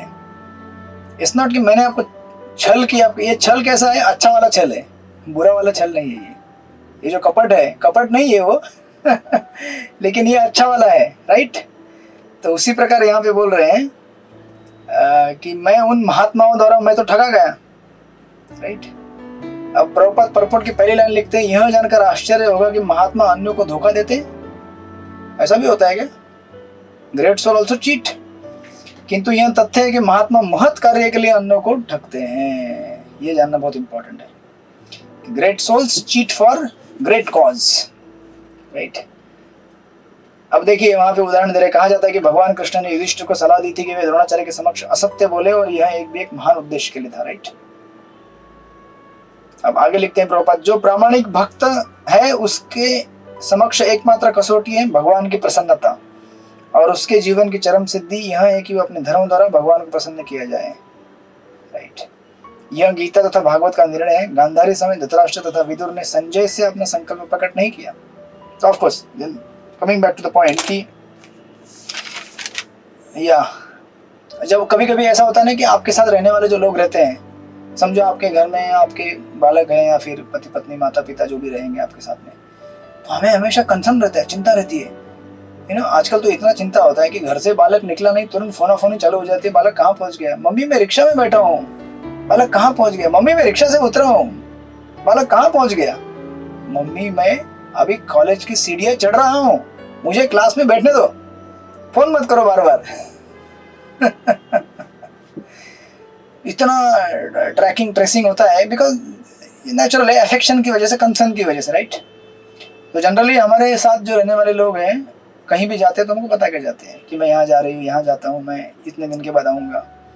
लेकिन सडनली आपके साथ रहने वाले जो इतने बड़े बड़े पर्सनैलिटीज है, आपको बिना बताए, वो भी इतने बुजुर्ग, बिना बताए आपके सडनली चले जाए, तो कैसा लगेगा आपको, है ना। और ऐसा भी एक शौक है संजय को भी और धृतराष्ट्र युधिष्ठिर को भी कि यार इतने साल तक मेरे साथ में थे वो, मैं इनकी सेवा कर रहा था इतना, क्या उन्होंने मुझे इतना भी नहीं लायक समझा कि बता के जाए, कम से कम जाना ही है तो, है ना। ऐसा लगता है ना कभी, यार कम से कम गाली देना था तो कम से कम बता के देना था लोगों के सामने, अगर पहले ही बता देता कि मैं कल गाली देने वाला हूँ बहुत। कभी कभी होता है ऐसा, कुछ प्लान नहीं रहता है, बट किसी के मुंह से कुछ निकल जाता है, किसी के लिए क्या हो जाता है, कहीं मीटिंग में कुछ हो जाता है, कोई किसी का साइड ले लेता है। यार पहले बता के रखने का ना, अगर इतना बोलना था तो मैं कम से कम प्रिपेयर हो जाता, अपने आप को तैयार करता, मेंटली फिट होके आ जाता वहाँ पे। तो क्या मुझे इतना भी लायक नहीं समझा धृतराष्ट्र ने और गांधारी ने, जिनकी मैं इतनी सेवा कर रहा था? ऐसा विचार धृतराष्ट्र और युधिष्ठिर और संजय के मन में आ रहा है। At the same time Prabhupada यहाँ पे लिखते हैं किंतु धृतराष्ट्र का घर से निकल जाना इतना गोपनीय था कि संजय को भी इसका पता नहीं चल पाया, राइट। तो फिर आगे उदाहरण दे रहे हैं। सी, ये एक चीज है, इतना गोपनीय इसलिए भी रखा जाता है कि कभी कभी क्या होता है ना कि अगर आप समझो, से फॉर एग्जांपल इस केस में अगर धृतराष्ट्र जी बता के जाते हैं युधिष्ठिर महाराज को या फिर संजय को कि मैं जा रहा हूँ, तो आपको क्या लगता है युधिष्ठिर महाराज जाने देते उनको? नहीं ना, उनको रोकते हो, बोलते नहीं नहीं नहीं आप नहीं जा सकते, आपको इधर रहना है। तो कभी कभी इसका एक फिलोसॉफिकल इंपोर्ट ये है कि when we are taking to the renounce order, अगर हमको किसी चीज को त्याग करना है, रेनसेशन लेना है, तो कभी कभी हमको बता के नहीं करना है, क्योंकि बताने के बाद हो सकता है कि उस चीज को करने के लिए हम प्रवृत्त ना हो, सामने वाला पार्टी हमें रोके। जैसे फॉर एग्जांपल कुछ भक्त ऐसे होते हैं जो चैंटिंग चालू करते हैं, 4 माला करते हैं, 2 माला करते हैं। मम्मी पूछती रहती कितना माला कर रहे हैं? 4 माला कर रहा हूँ। रिलैक्स, टेंशन मत लेना ज्यादा। वो तब तक 16 के पार पहुंच गया होता है, वो बताता नहीं। बताएगा तो क्या होता है, मम्मी को लगता है अरे यार ये तो ब्रह्मचारी बन गया, घरदार छोड़ देगा, इतना चैंटिंग कर रहा है, इतना ये कर रहा है। मतलब जिस एग्जांपल दे रहा हूँ आपको मैं, तो आध्यात्मिक जो क्रियाएं होती है उनको कभी कभी इस तरह से किया जाता है कि हम डिस्करेज ना हो जाए सामने वाले से, क्योंकि सामने वाला एक पॉइंट ऑफ व्यू से सोचता है, लेकिन जो उस क्रिया को ले रहा है उसका एक अपना अलग उद्देश्य होता है, वो दोनों कभी कभी मैच नहीं हो पाते, राइट। तो अभी यहाँ पे धृतराष्ट्र का टाइम आ गया था अपने आप को रिनाउंस करने का। अगर युधिष्ठिर महाराज को बता देते, संजय को बता देते, वो तो जाने वाले नहीं, उनको जाने के लिए रोक देते थे। इसलिए ऐसा कोई भी फैक्टर अपने बीच में नहीं आने देना चाहते थे धृतराष्ट्र कि जो उन्हें इस तरह से घर का त्याग करने के लिए रोक सके। ये बहुत बड़ी चीज है जानने की। हमारे आध्यात्मिक सफर में, हमारे आध्यात्मिक जर्नी में हमें हमेशा याद रखना चाहिए कि ऐसी कई फैक्टर होंगे जो हमको अच्छा चैंटिंग करने के लिए रोकेंगी, अच्छा सेवा करने के लिए रोकेंगी। इतना क्या जरूरी है सेवा करने का, बहुत टाइम है अभी। ये भी आपको कभी लोग बोलते होंगे, इतना क्या जरूरी है चैंटिंग बढ़ाने का, हो रहा है ना 16 माला करते रहो। अभी हमको ही मालूम है हमारी 16 माला कैसी होती है, क्या होती है। या फिर अच्छा क्वालिटी बढ़ाओ चैंटिंग का, रीडिंग करो, इतना क्या जरूरी है, ऐसा लोग बोलते हैं हमेशा। तो कभी कभी ऐसे लोगों को ना ही बताना अच्छा है जो हमको डिस्करेज करेंगे, जब हमें पता है कि ये लोग कभी इनकरेज करने वाले हैं नहीं, है ना। तो बेटर अपना चुपचाप करते रहो। तो ऑफकोर्स धृतराष्ट्र का यहाँ पे अपना साइड है, युधिष्ठिर महाराज का अपना साइड है। युधिष्ठिर महाराज तो उनको प्रेम के वश में और एक शुद्ध भक्त होने की वजह से सोच रहे कि मैं इनकी सेवा करता रहूंगा, लेकिन धृतराष्ट्र को पता है कि नहीं, मेरा टाइम हो गया है, मुझे निकलना है यहाँ से। अगर मैं टाइम रहते नहीं निकला तो थोड़ा बहुत जो मौका मिला है मुझे धीर बनने का, वो भी मेरे हाथ से चला जाएगा, राइट। क्योंकि घर पे रह के तो मैं यहाँ भक्ति करने वाला है नहीं, मैं थोड़ी यहाँ पे भजते बैठूंगा गोविंद गोपाल, वो तो भजने वाला नहीं हूँ मैं। अगर वो भजने वाले होते तो विदुर जी खुद बोलते भैया कहीं जाने का जरूरत नहीं है, स्थाने स्थिता श्रुति कथाम तनुमान मनो, यहीं बैठो और भजन करो। लेकिन विदुर जी को पता था मेरा भाई कितना अच्छा है ना, पूरे जीवन में इतना गाली दिया है गोविंद को, तो अभी यहाँ बैठ के थोड़ी गोविंद का भजन करेगा। इसलिए बोल दे कि तुम निकल जाओ यहाँ से, निकल जाओ जितना जल्दी हो सके निकल जाओ, और बताओ मत किसी को, राइट। तो इसलिए ऐसा कोई भी चीज अपने बीच में आने नहीं देना चाहते थे जो उनको रोके, है ना, वैराग्य धारण करने के लिए। तो प्रभुपाद ऑफकोर्स तो पर्पट में उदाहरण देते हैं रघुनाथ दास गोस्वामी का, और या सनातन गोस्वामी का भी उदाहरण देते हैं किस प्रकार छल कर कर वो अपने आप को ना महाप्रभु के पास पहुंचाए। उस प्रकार प्रभुपाद अपने बारे में भी कहते हैं सुंदर तरीके से, हमने भी अपने परिवार वालों को धोखा दिया था। अब अगर प्रथम बार कोई भागवतम पढ़ने वाला व्यक्ति आएगा जिसने कुछ बैकग्राउंड नहीं है, उसका ABCD पता नहीं है, स्पिरिचुअल लाइफ, वो पढ़ेगा तो बोलेगा ऐसा ये लोग धोखा देते हैं अपने पेरेंट्स को। हाँ, हमने भी अपने परिवार वालों को धोखा दिया था और श्रीमद् भागवत की सेवा में लगने के लिए घर छोड़ा था, राइट। एक ऐसा महान कार्य, एक महान कार्य के लिए इस तरह धोखा देना आवश्यक था, और ऐसे दिव्य षड्यंत्र में किसी भी पक्ष को कोई क्षति नहीं होती। तो मैं तो कई बार करता हूँ ऐसा, मतलब कई बार करना ही पड़ता है ना। बहुत सारे भक्त आते हैं, मिलते हैं, किसी का क्या प्रॉब्लम होता है, किसी का क्या प्रॉब्लम होता है, कोई क्या लेके आता है, कोई क्या लेके आता है। तो उनको इस तरह से ट्रीट करना पड़ता है कि उनको ना लगे कि उनके साथ चीटिंग भी हो रहा है, लेकिन at the same time they get elevated, है ना, समथिंग लाइक दैट। आपने किसी को धोखा दिया है? आपने से किसी ने, राम भद्र आपने धोखा दिया लगता है किसी को? स्पिरिचुअल धोखा किसको दिया है? नहीं, कोई किसी को नहीं। तो अभी टाइम आया देने का। यस। विमल मधुमती दरवाजे, अच्छा आपके किधर गए वो दोनों? अच्छा आज ठीक वहां पर वृंदावन चले गए। Okay okay okay. आ रहे प्रभु जी, वापिस आ रहे। उन्होंने आपको धोखा दिया लगता है काशीनाथ नहीं, प्रभु। उन्होंने नहीं दिया प्रभु जी ने। नहीं नहीं नहीं मतलब स्पिरिचुअल बोल रहा हूँ मैं। नहीं नहीं नहीं, है ना? आपको महिला फुसला के बोले अरे भक्ति शास्त्री कर लो, कुछ नहीं होता है, हो जाता है, कर लो कर लो।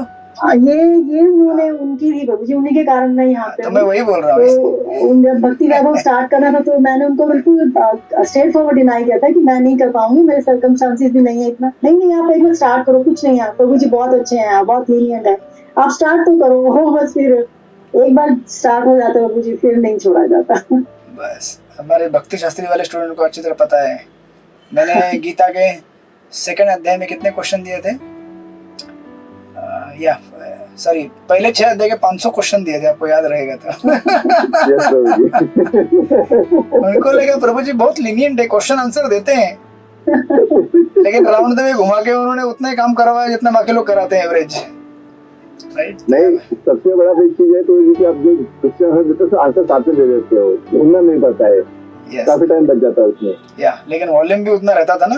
वो ठीक है। वो तो कुछ टीचर का पैटर्न कैसा रहता है, थोड़ा सा क्वेश्चन देते हैं, आंसर नहीं देते। लेकिन मैंने भरा इतना बौछार कर दिया था क्वेश्चन का। राइट? तो this is a way, you know how आपको ऐसे अनेक सर्कमस्टेंसेस आएंगे आपके जीवन में, क्योंकि भक्ति में क्या है ना, इतने जल्दी हम लोग बढ़ना भी नहीं चाहते।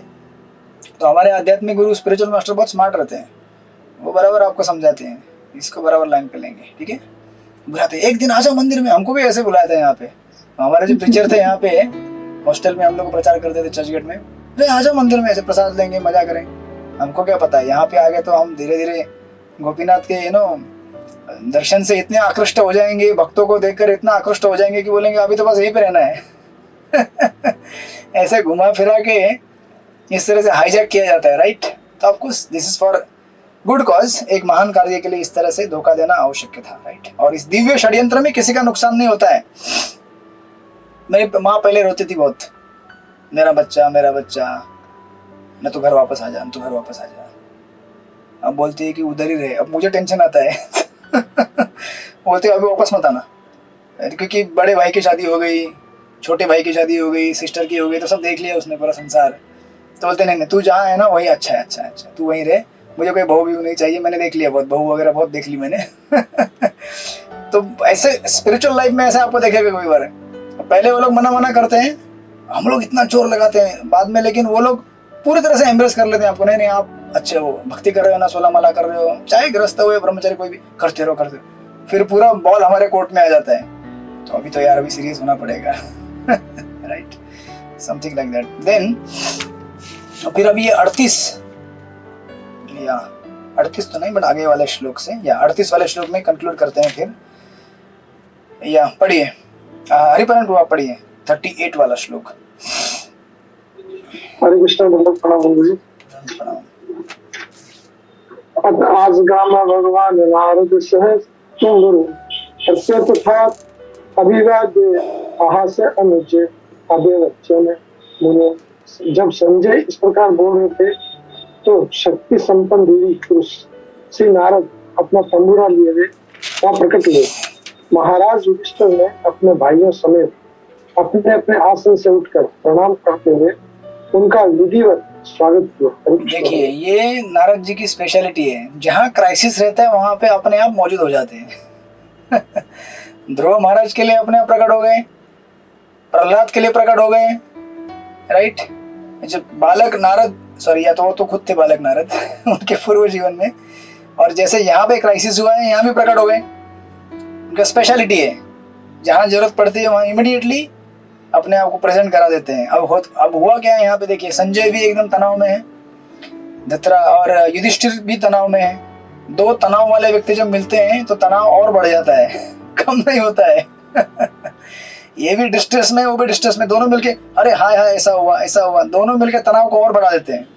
अनलेस उसमें से एक व्यक्ति थोड़ा स्पिरिचुअल एटमॉस्फेयर क्रिएट करके नहीं जीवन ऐसा है, ऐसे होता है घटनाओं का, है ना, जीवन ऐसे बना हुआ है। जब तक इसको ना समझे तब तक दोनों तनाव से भर जाएंगे। इसलिए उन दोनों को हेल्प करने के लिए वहाँ पे नारद मुनि प्रकट हो गए और नारद मुनि उनको बताएंगे कि किस प्रकार संसार की गतिविधियाँ चलती हैं, ये संसार कैसे बना हुआ है, इतना टेंशन मत लो, है ना, ये इनविटेबल है संसार में लॉस होना, आज नहीं तो कल लॉस पक्का होने ही वाला है तुम्हारा।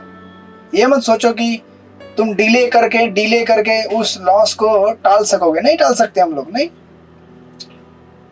टाल सकते हैं क्या नुकसान को? नहीं, नुकसान तो पक्का होने वाला है। इतना कर सकते हैं कि जब तक समय मिला है तब तक हम उसको आध्यात्मिक, है ना, क्रिया में लगाकर अपनी चेतना को शुद्ध बना सकते हैं। तो उसका वर्णन अभी यहाँ पे करेंगे। तो ऑफकोर्स नारद जी के बारे में लिखा हुआ है श्लोक नंबर 38 में, आप लोग पढ़ लिएगा, जिसमें एक लाइन पढ़ता हूँ वहां पे। वास्तव में कोई भी जीव अपनी वैधानिक स्थिति के कारण अभक्त नहीं हो सकता, किंतु जब कोई अभक्त या नास्तिक बन जाता है तो यह समझना चाहिए कि वह व्यक्ति अपने जीवन की समुचित अवस्था में नहीं है।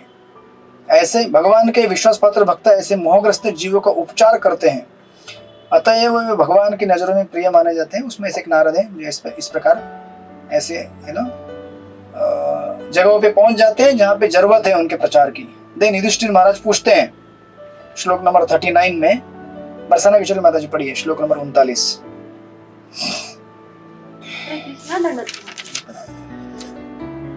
युधिष्ठिर उवाच नाहं वेद गतिर्पित्रोर् भगवन् क्व गतावित अंबावाहत पुत्रार्ता क्व गता च तपस्विनी।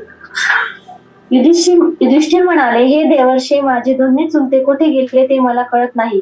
तसेच आपल्या मुलांच्या मृत्यूमुळे अतिशय कष्टी झालेली बिचारी माझी तपस्विनी काकीही मला कोठे दिसत नाही। हरे कृष्ण। दंडवत प्रणाम। देखिए कैसे शब्दों का इस्तेमाल किया जा रहा है गांधारी के लिए। ये नहीं बोला वो गांधारी और वो धृतराष्ट्र जिन्होंने हमारे ऊपर इतना अन्याय किया, नहीं, तपस्विनी करके इतना रिस्पेक्टफुल शब्द का इस्तेमाल किया युधिष्ठिर महाराज ने। पुनः पुनः वापस अपने चरित्र को उजागर कर रहे हैं यहाँ पे। जनरली क्या होता है कि जो इवॉल्व पर्सनैलिटी है, जिसका, है ना, माइंड कंट्रोल में, सेंसेस कंट्रोल में, और जो अपने आप को उन्नत बना चुका है आध्यात्मिक मार्ग में, वो कभी भी दूसरों के बारे में गलत नहीं सोचते। आप देखेंगे बड़े बड़े जितने भी हमारे साधु सन्यासी हैं इस्कॉन में, कितना भी गलत करे आदमी उसके साथ ह्यूमनली ही डील करते हैं, कितना भी बड़ा अपराध क्यों ना करे वो। उस जगह पे अगर हम लोग हो जाए ना, बाप रे। एक बार हमारे यहाँ चोर पकड़ा गया था, आपको पता रहेगी वो स्टोरी, चौपाटी में चप्पल चोर।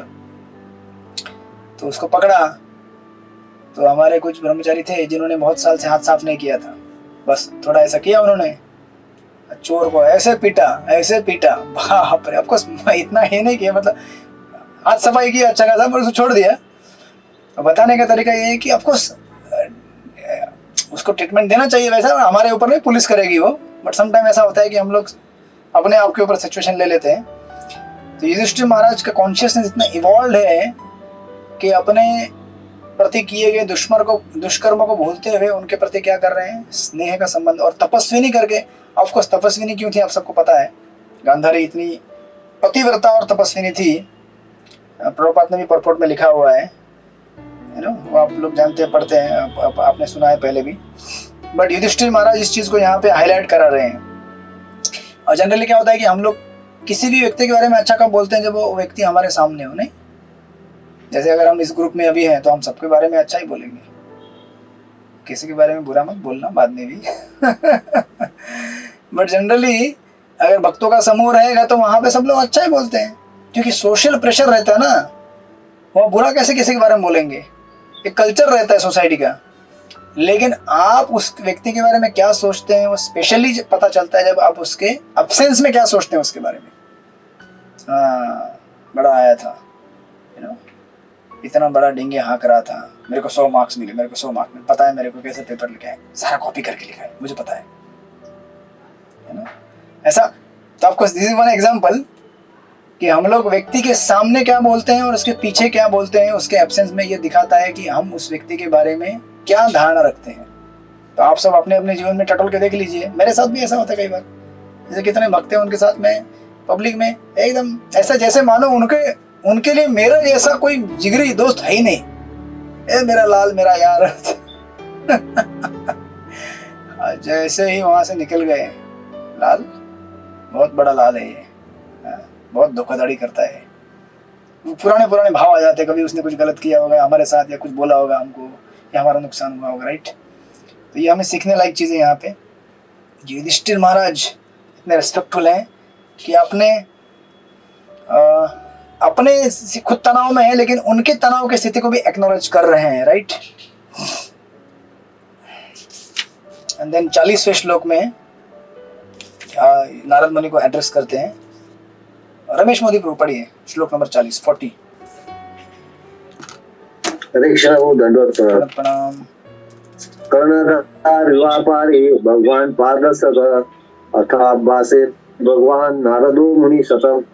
आप ही सपा समुद्र में जहाज के कप्तान सरद है और आप ही हमें अपने गंतव्य का मार्ग दिखा सकते हैं। इस प्रकार में संबोधित किए जाने पर देव पुरुष भक्तों में सर्वश्रेष्ठ चिंतक देवर्षि नारद कहने लगे। हरे कृष्ण। हरे कृष्ण। तो इम्पोर्टेंट चीज़ यहाँ पे दो चीज़ें होती हैं। एक चीज़ होता है कि किसी चीज़ के बारे में इंफॉर्मेशन देना। अभी नारद मुनि उनके सामने प्रकट हुए हैं तो नारद मुनि को सिंपल पूछ सकते हैं, क्योंकि सर्वज्ञ है नारद मुनि। युधिष्ठिर महाराज पूछ सकते हैं कि भैया बताओ मेरे ताऊ है ना ताई कहाँ पे चले गए हैं। नारद मुनि एक लाइन में आंसर दे सकते हैं कि उत्तर की तरफ गए हैं तपस्या करने, खत्म बात। लेकिन नारद मुनि किस तरह से प्रेजेंट कर रहे हैं, देखिए इसको this is the speciality of the Shrimad Bhagavatam. कैसे इस शब्दों का इस्तेमाल किया गया है। कर्णधार है ना, आप कैसे हैं, जहाज के कप्तान के समान हैं और आप ही हमें अपने गंतव्य का मार्ग दिखा सकते हैं। कहने का अर्थ ये है कि जीवन में दो चीजें होती हैं, एक जैसे होता है इंफॉर्मेशन, दूसरा होता है विजन। अभी युधिष्ठिर महाराज केवल जानकारी प्राप्त कर सकते थे, बताइए कहाँ पे है, बोल वहाँ जानकारी मिल गई, उत्तर की तरफ गए, खत्म बात। नहीं, नारद मुनि उनको ये भी बताएंगे कि जीवन की इन परिस्थितियों को किस तरह से देखना चाहिए, यू नो। क्योंकि इंसान का जो डिस्ट्रेस है वो केवल इंफॉर्मेशन से खत्म नहीं होता है। कई बार हम लोग जीवन में जानना चाहते हैं, ऐसा क्यों हुआ मेरे साथ, ऐसा क्यों हुआ, ऐसा क्यों हुआ, ये क्यों किया उसने। अभी आपको उत्तर मिलेगा, उससे आपका तनाव दूर होगा क्या? नहीं होगा। कई बार हम उत्तर ढूंढने का प्रयास करते हैं कि उसने ऐसा क्यों किया, हमें उत्तर मिल भी जाता है, उससे तनाव दूर नहीं होने वाला है। क्योंकि तनाव आपको आपके कर्मों से मिलता है, राइट। हमें अपने कर्मों से मिलता है, पूर्व जन्मों के। तो जब तक हम उसको एक होलिस्टिक पॉइंट ऑफ व्यू से नहीं देखेंगे, इन द सेंस कि जैसे गीता में 5 तत्व बताए गए हैं ना, 5 प्रकार के कर्ता 18वें अध्याय में, है ना, कि परिस्थिति रहती है, व्यक्ति रहता है, भगवान रहते हैं और हमारी इंद्रियां रहती हैं, ऐसे अनेक 5 तत्व हैं। तो अब क्या होता है कि हम लोग केवल इमीडिएट कॉज देखते हैं, लेकिन आपको होलिस्टिकली पूरा होल पिक्चर देखना चाहिए और न केवल किसी चीज़ की केवल जानकारी लेनी चाहिए कि ऐसा क्यों हुआ, लेकिन उस सिचुएशन के साथ डील करने के लिए मुझे क्या करना पड़ेगा लाइफ में, वो भी जानना जरूरी है। अदरवाइज जब हमको अगर विजन नहीं मिलेगा लाइफ में, यू नो, कि सिचुएशन ऐसे क्यों मेरे लाइफ में आई, तो हम लोग पूरी तरह से अपने को संभाल नहीं पाएंगे। ये विजन अलग होती है और एक जस्ट इंफॉर्मेशन एक अलग चीज होता है। आप लोगों को समझ में आया कुछ कि नहीं समझ में आया? बरसाना किशोरी माता जी, समझ में आया आपको? नहीं समझ में आया? नहीं समझ में आया? नहीं समझ में आया? नहीं है ना। जैसे देखिए ना, अभी युधिष्ठिर महाराज सिंपल पूछ सकते थे कहाँ चले गए हैं, वो बोलते उत्तर की तरफ चले गए। इतना जानने से क्या उनका तनाव दूर हो सकता था क्या? नहीं, क्योंकि युधिष्ठिर महाराज अपने आप को उनका प्रोटेक्टर समझ रहे थे, not in the wrong sense, but वो आगे के श्लोक में आएगा 41-42 से नारद मुनि के इंस्ट्रक्शन आना चालू हो जाएंगे, तब आपको और क्लैरिफाई होगा ये क्यों ऐसा बोल रहे हैं यहाँ पे इस श्लोक में। बट द पॉइंट इज कि कभी कभी हमारे जीवन में केवल एक प्लेन इंफॉर्मेशन के बजाय हमें एक आगे का विजन देखना जरूरी होता है कि ऐसा क्यों हुआ मेरे साथ, राइट। जैसे कभी किसी का एक्सीडेंट हो जाता है, जैसे हमारे भक्त यहाँ पे है, अर्थ सेवा में डिपार्टमेंट, डोनेशन डिपार्टमेंट सेवा करते हैं। एक बार ऐसे गाड़ी, जवान लड़का है, ऐसे रास्ते के साइड में वो उसका स्कूटी खड़ा करके खड़ा था, वो खड़ा था, और उधर से दूसरी तरफ से एक स्कूटी आया, उस स्कूटी पे बूढ़ा आदमी बैठा था बहुत, वो सीधा आके इसको ठोक दिया। अब जब एक्सीडेंट हो गया, गिर गया, बहुत भयंकर लगा उसको, वो वृद्ध व्यक्ति को कुछ भी नहीं लगा। जब उससे पूछा गया कि भैया गाड़ी क्यों ठोक दिया तुमने, ये बाजू में खड़ा था, तुम सीधा आके उसको ठोक दिया। बोला नहीं, मेरा क्या है ना, उम्र हो गया तो मुझे सूरज का कुछ तो ऐसा रोशनी आया मेरे ऊपर और मैं सीधा उधर, ऐसा कुछ तो बोला उसने। अब ये बेचारा लड़का जो वहां पे बैठा हुआ था बोला मैंने क्या किया, मैं रोड के साइड में खड़ा था चुपचाप, मैंने को आके ठोक दिया इस तरह से। अब देखिए इंफॉर्मेशन क्या है कि तुम्हारा एक्सीडेंट ऐसे ऐसे हुआ, लेकिन इतनी सी इंफॉर्मेशन जानने से उसका दुख और दर्द कम होगा क्या? नहीं। फिर उसको फिलोसॉफिकली, शास्त्रिकली विजुअलाइज कराना पड़ेगा, जीवन क्या होता है, संघर्ष क्या होता है, ये घटनाएं हमारे जीवन में क्यों होती है। It's in depth philosophy. फिर वो लड़का ऑफकोर्स धीरे धीरे रिकवर हुआ उस ट्रॉमा से, धीरे धीरे धीरे धीरे धीरे धीरे। और ऑफकोर्स वो व्यक्ति ने फिर बोला कि मेरा कंप्लेंट मत करो पुलिस में, मैं सारा इलाज कर देता हूँ। तो उसने सारा इलाज करवाया जो भी, लेकिन फिर भी दुख तो दूर नहीं होगा ना आपका। भले उसने फ्री में पूरा इलाज क्यों ना करवाया, लेकिन दुख तो बना रहता है ना। भाई मैंने किया क्या था, मैं साइड में खड़ा था रास्ते के, इस तरह से आके गाड़ी ठोक दी है मेरे को, मेरा कसूर क्या था? तो ऐसे प्रश्नों के जो उत्तर रहते हैं वो केवल एक लाइन में नहीं दिए जाते। वो गाड़ी आया था, उसको ऐसा ऐसा प्रॉब्लम हुआ, उसने ठोक दिया। इससे आपका दुख दूर नहीं होगा जब तक आप न जानो कि आप कौन हैं, इस संसार में ये सब वेदनाएं और पीड़ाएं क्यों होती है, यू नो, इसका सॉल्यूशन क्या है। इसको बोलते हैं विजन, दूरदृष्टि। इमीडिएट मत देखो, दूर उसके कारण देखो और फ्यूचर में देखो इसका रिपरकशंस क्या है, क्यों होता है, कैसे होता है। थोड़ा समझ में आया आपको? प्रसन्न किशोरी माता जी, थोड़ा समझ में आया? इसको कहते हैं विजन। तो नारद मुनि युधिष्ठिर महाराज को यही चीज दिखाएंगे, डोंट गेट डिस्टर्ब मत हो जाओ कि तुम्हारे ताऊ और ताई चले गए। तुम कंट्रोलर नहीं हो, कंट्रोलर वो है। और तुम सोच रहे हो कि तुम कंट्रोलर हो इनके, तुमको भी कंट्रोल करके रखा है भगवान ने। टाइम आने पे तुमको भी छोड़ना पड़ेगा सब कुछ। तो ऑफ कोर्स नारद मुनि उनको, युधिष्ठिर महाराज का अपना एक पॉइंट ऑफ व्यू है, एक शुद्ध भक्त हैं और उनकी केयर ले रहे हैं उनके ताऊ और ताई का। लेकिन नारद मुनि एक स्पिरिचुअल विजन दे रहे हैं उनको कि ये मत सोचो कि आपके उनको प्रोटेक्ट करने की वजह से वो प्रोटेक्ट हो रहे थे। नहीं, आप ऐसा सोच रहे हैं, लेकिन उनको प्रोटेक्ट भी भगवान ही कर रहे थे। आप तो केवल माध्यम है प्रोटेक्ट करने के लिए। और उनका टाइम आ गया है, विरक्त हो जाओ, डिटैच हो जाओ उससे। उनका अपना भगवान के साथ संबंध है, उन्हें बनाने दो। Don't become obstacle for him to reach Krishna. हमारे साथ भी कभी कभी ऐसा होता है ना। आपको क्या लगता है, आपके साथ आपकी पत्नी है, आपके बच्चे हैं, आपके साथ रहेंगे हमेशा? उनका जब टाइम आएगा, कृष्ण का बुलावा आएगा, वो भी चले जाएंगे कृष्ण के पास। उनको कोई रोक नहीं पाएगा। जैसे गोपियां, उनको कोई नहीं रोक पाए, उनका टाइम आएगा, चले गए रासलीला के लिए। सारे संबंध क्या है, क्षणिक है। वो संबंध सनातन है, उसको देखते हुए हमारे जीवन की गतिविधियां चलनी चाहिए। इसका मतलब ये नहीं कि हमारा संबंध उनसे टूट जाएगा। हम एज अ वैष्णव हम उनसे हमेशा कनेक्टेड हैं और हम उनकी सेवा कर रहे हैं। दुखी मत हो जाना प्लीज। ये सोच कर कि क्या बोल रहे हैं, ये हमसे जुदा हो जाएंगे हमारे घर वाले। जुदा नहीं होंगे, वो आपके साथ ही रहेंगे आध्यात्मिक स्तर पर। लेकिन जब जिसका टाइम आएगा उसको जाना ही पड़ेगा। भगवान का जब बुलावा आएगा, तो जैसा बुलावा धृतराष्ट्र की जगह आए। तो ऑफकोर्स ये सारे इंस्ट्रक्शंस अभी आगे 41वें श्लोक से आना चालू हो जाएंगे नारद मुनि के माध्यम से। तो हम देखते हैं फिर अगले क्लास में उसको, और आगे ट्राई करेंगे मोस्टली अगले 2 क्लास में इस चैप्टर को पूरा करने का।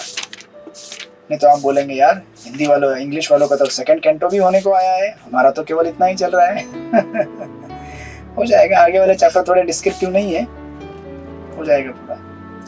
तो आपकी, मैं सोच रहा हूँ कि आपका जो 8th चैप्टर का मैंने क्वेश्चन देके रखा था, उसका एग्जाम ही संडे को ले लेते हैं, क्योंकि 9th चैप्टर का ऐसे भी मैंने दिया नहीं क्वेश्चंस, तो उसको डिले नहीं करते। जितना आपने पढ़ाई कर लिया ना, तो ये संडे को ले लेते हैं एग्जाम। दोपहर को ऐसे ही कितने बजे, 2 से 5, 2 to 5, ठीक है, चलेगा ना? हाँ, तो आप लोग पढ़ाई करके आइए। तब तक मैं फिर 9 के बना के देता हूँ, जिसका आप अपने अध्याय के आगे तैयारी कीजिएगा। हरे कृष्ण। श्रील प्रभुपाद की जय। श्रीमद् भागवत महापुराण की जय। वांछा कल्पतरुभ्यश्च कृपा सिन्धुभ्यश्च पतितानां अनंत कोटि वैष्णव की जय। श्रील प्रभुपाद की जय। हरे कृष्ण।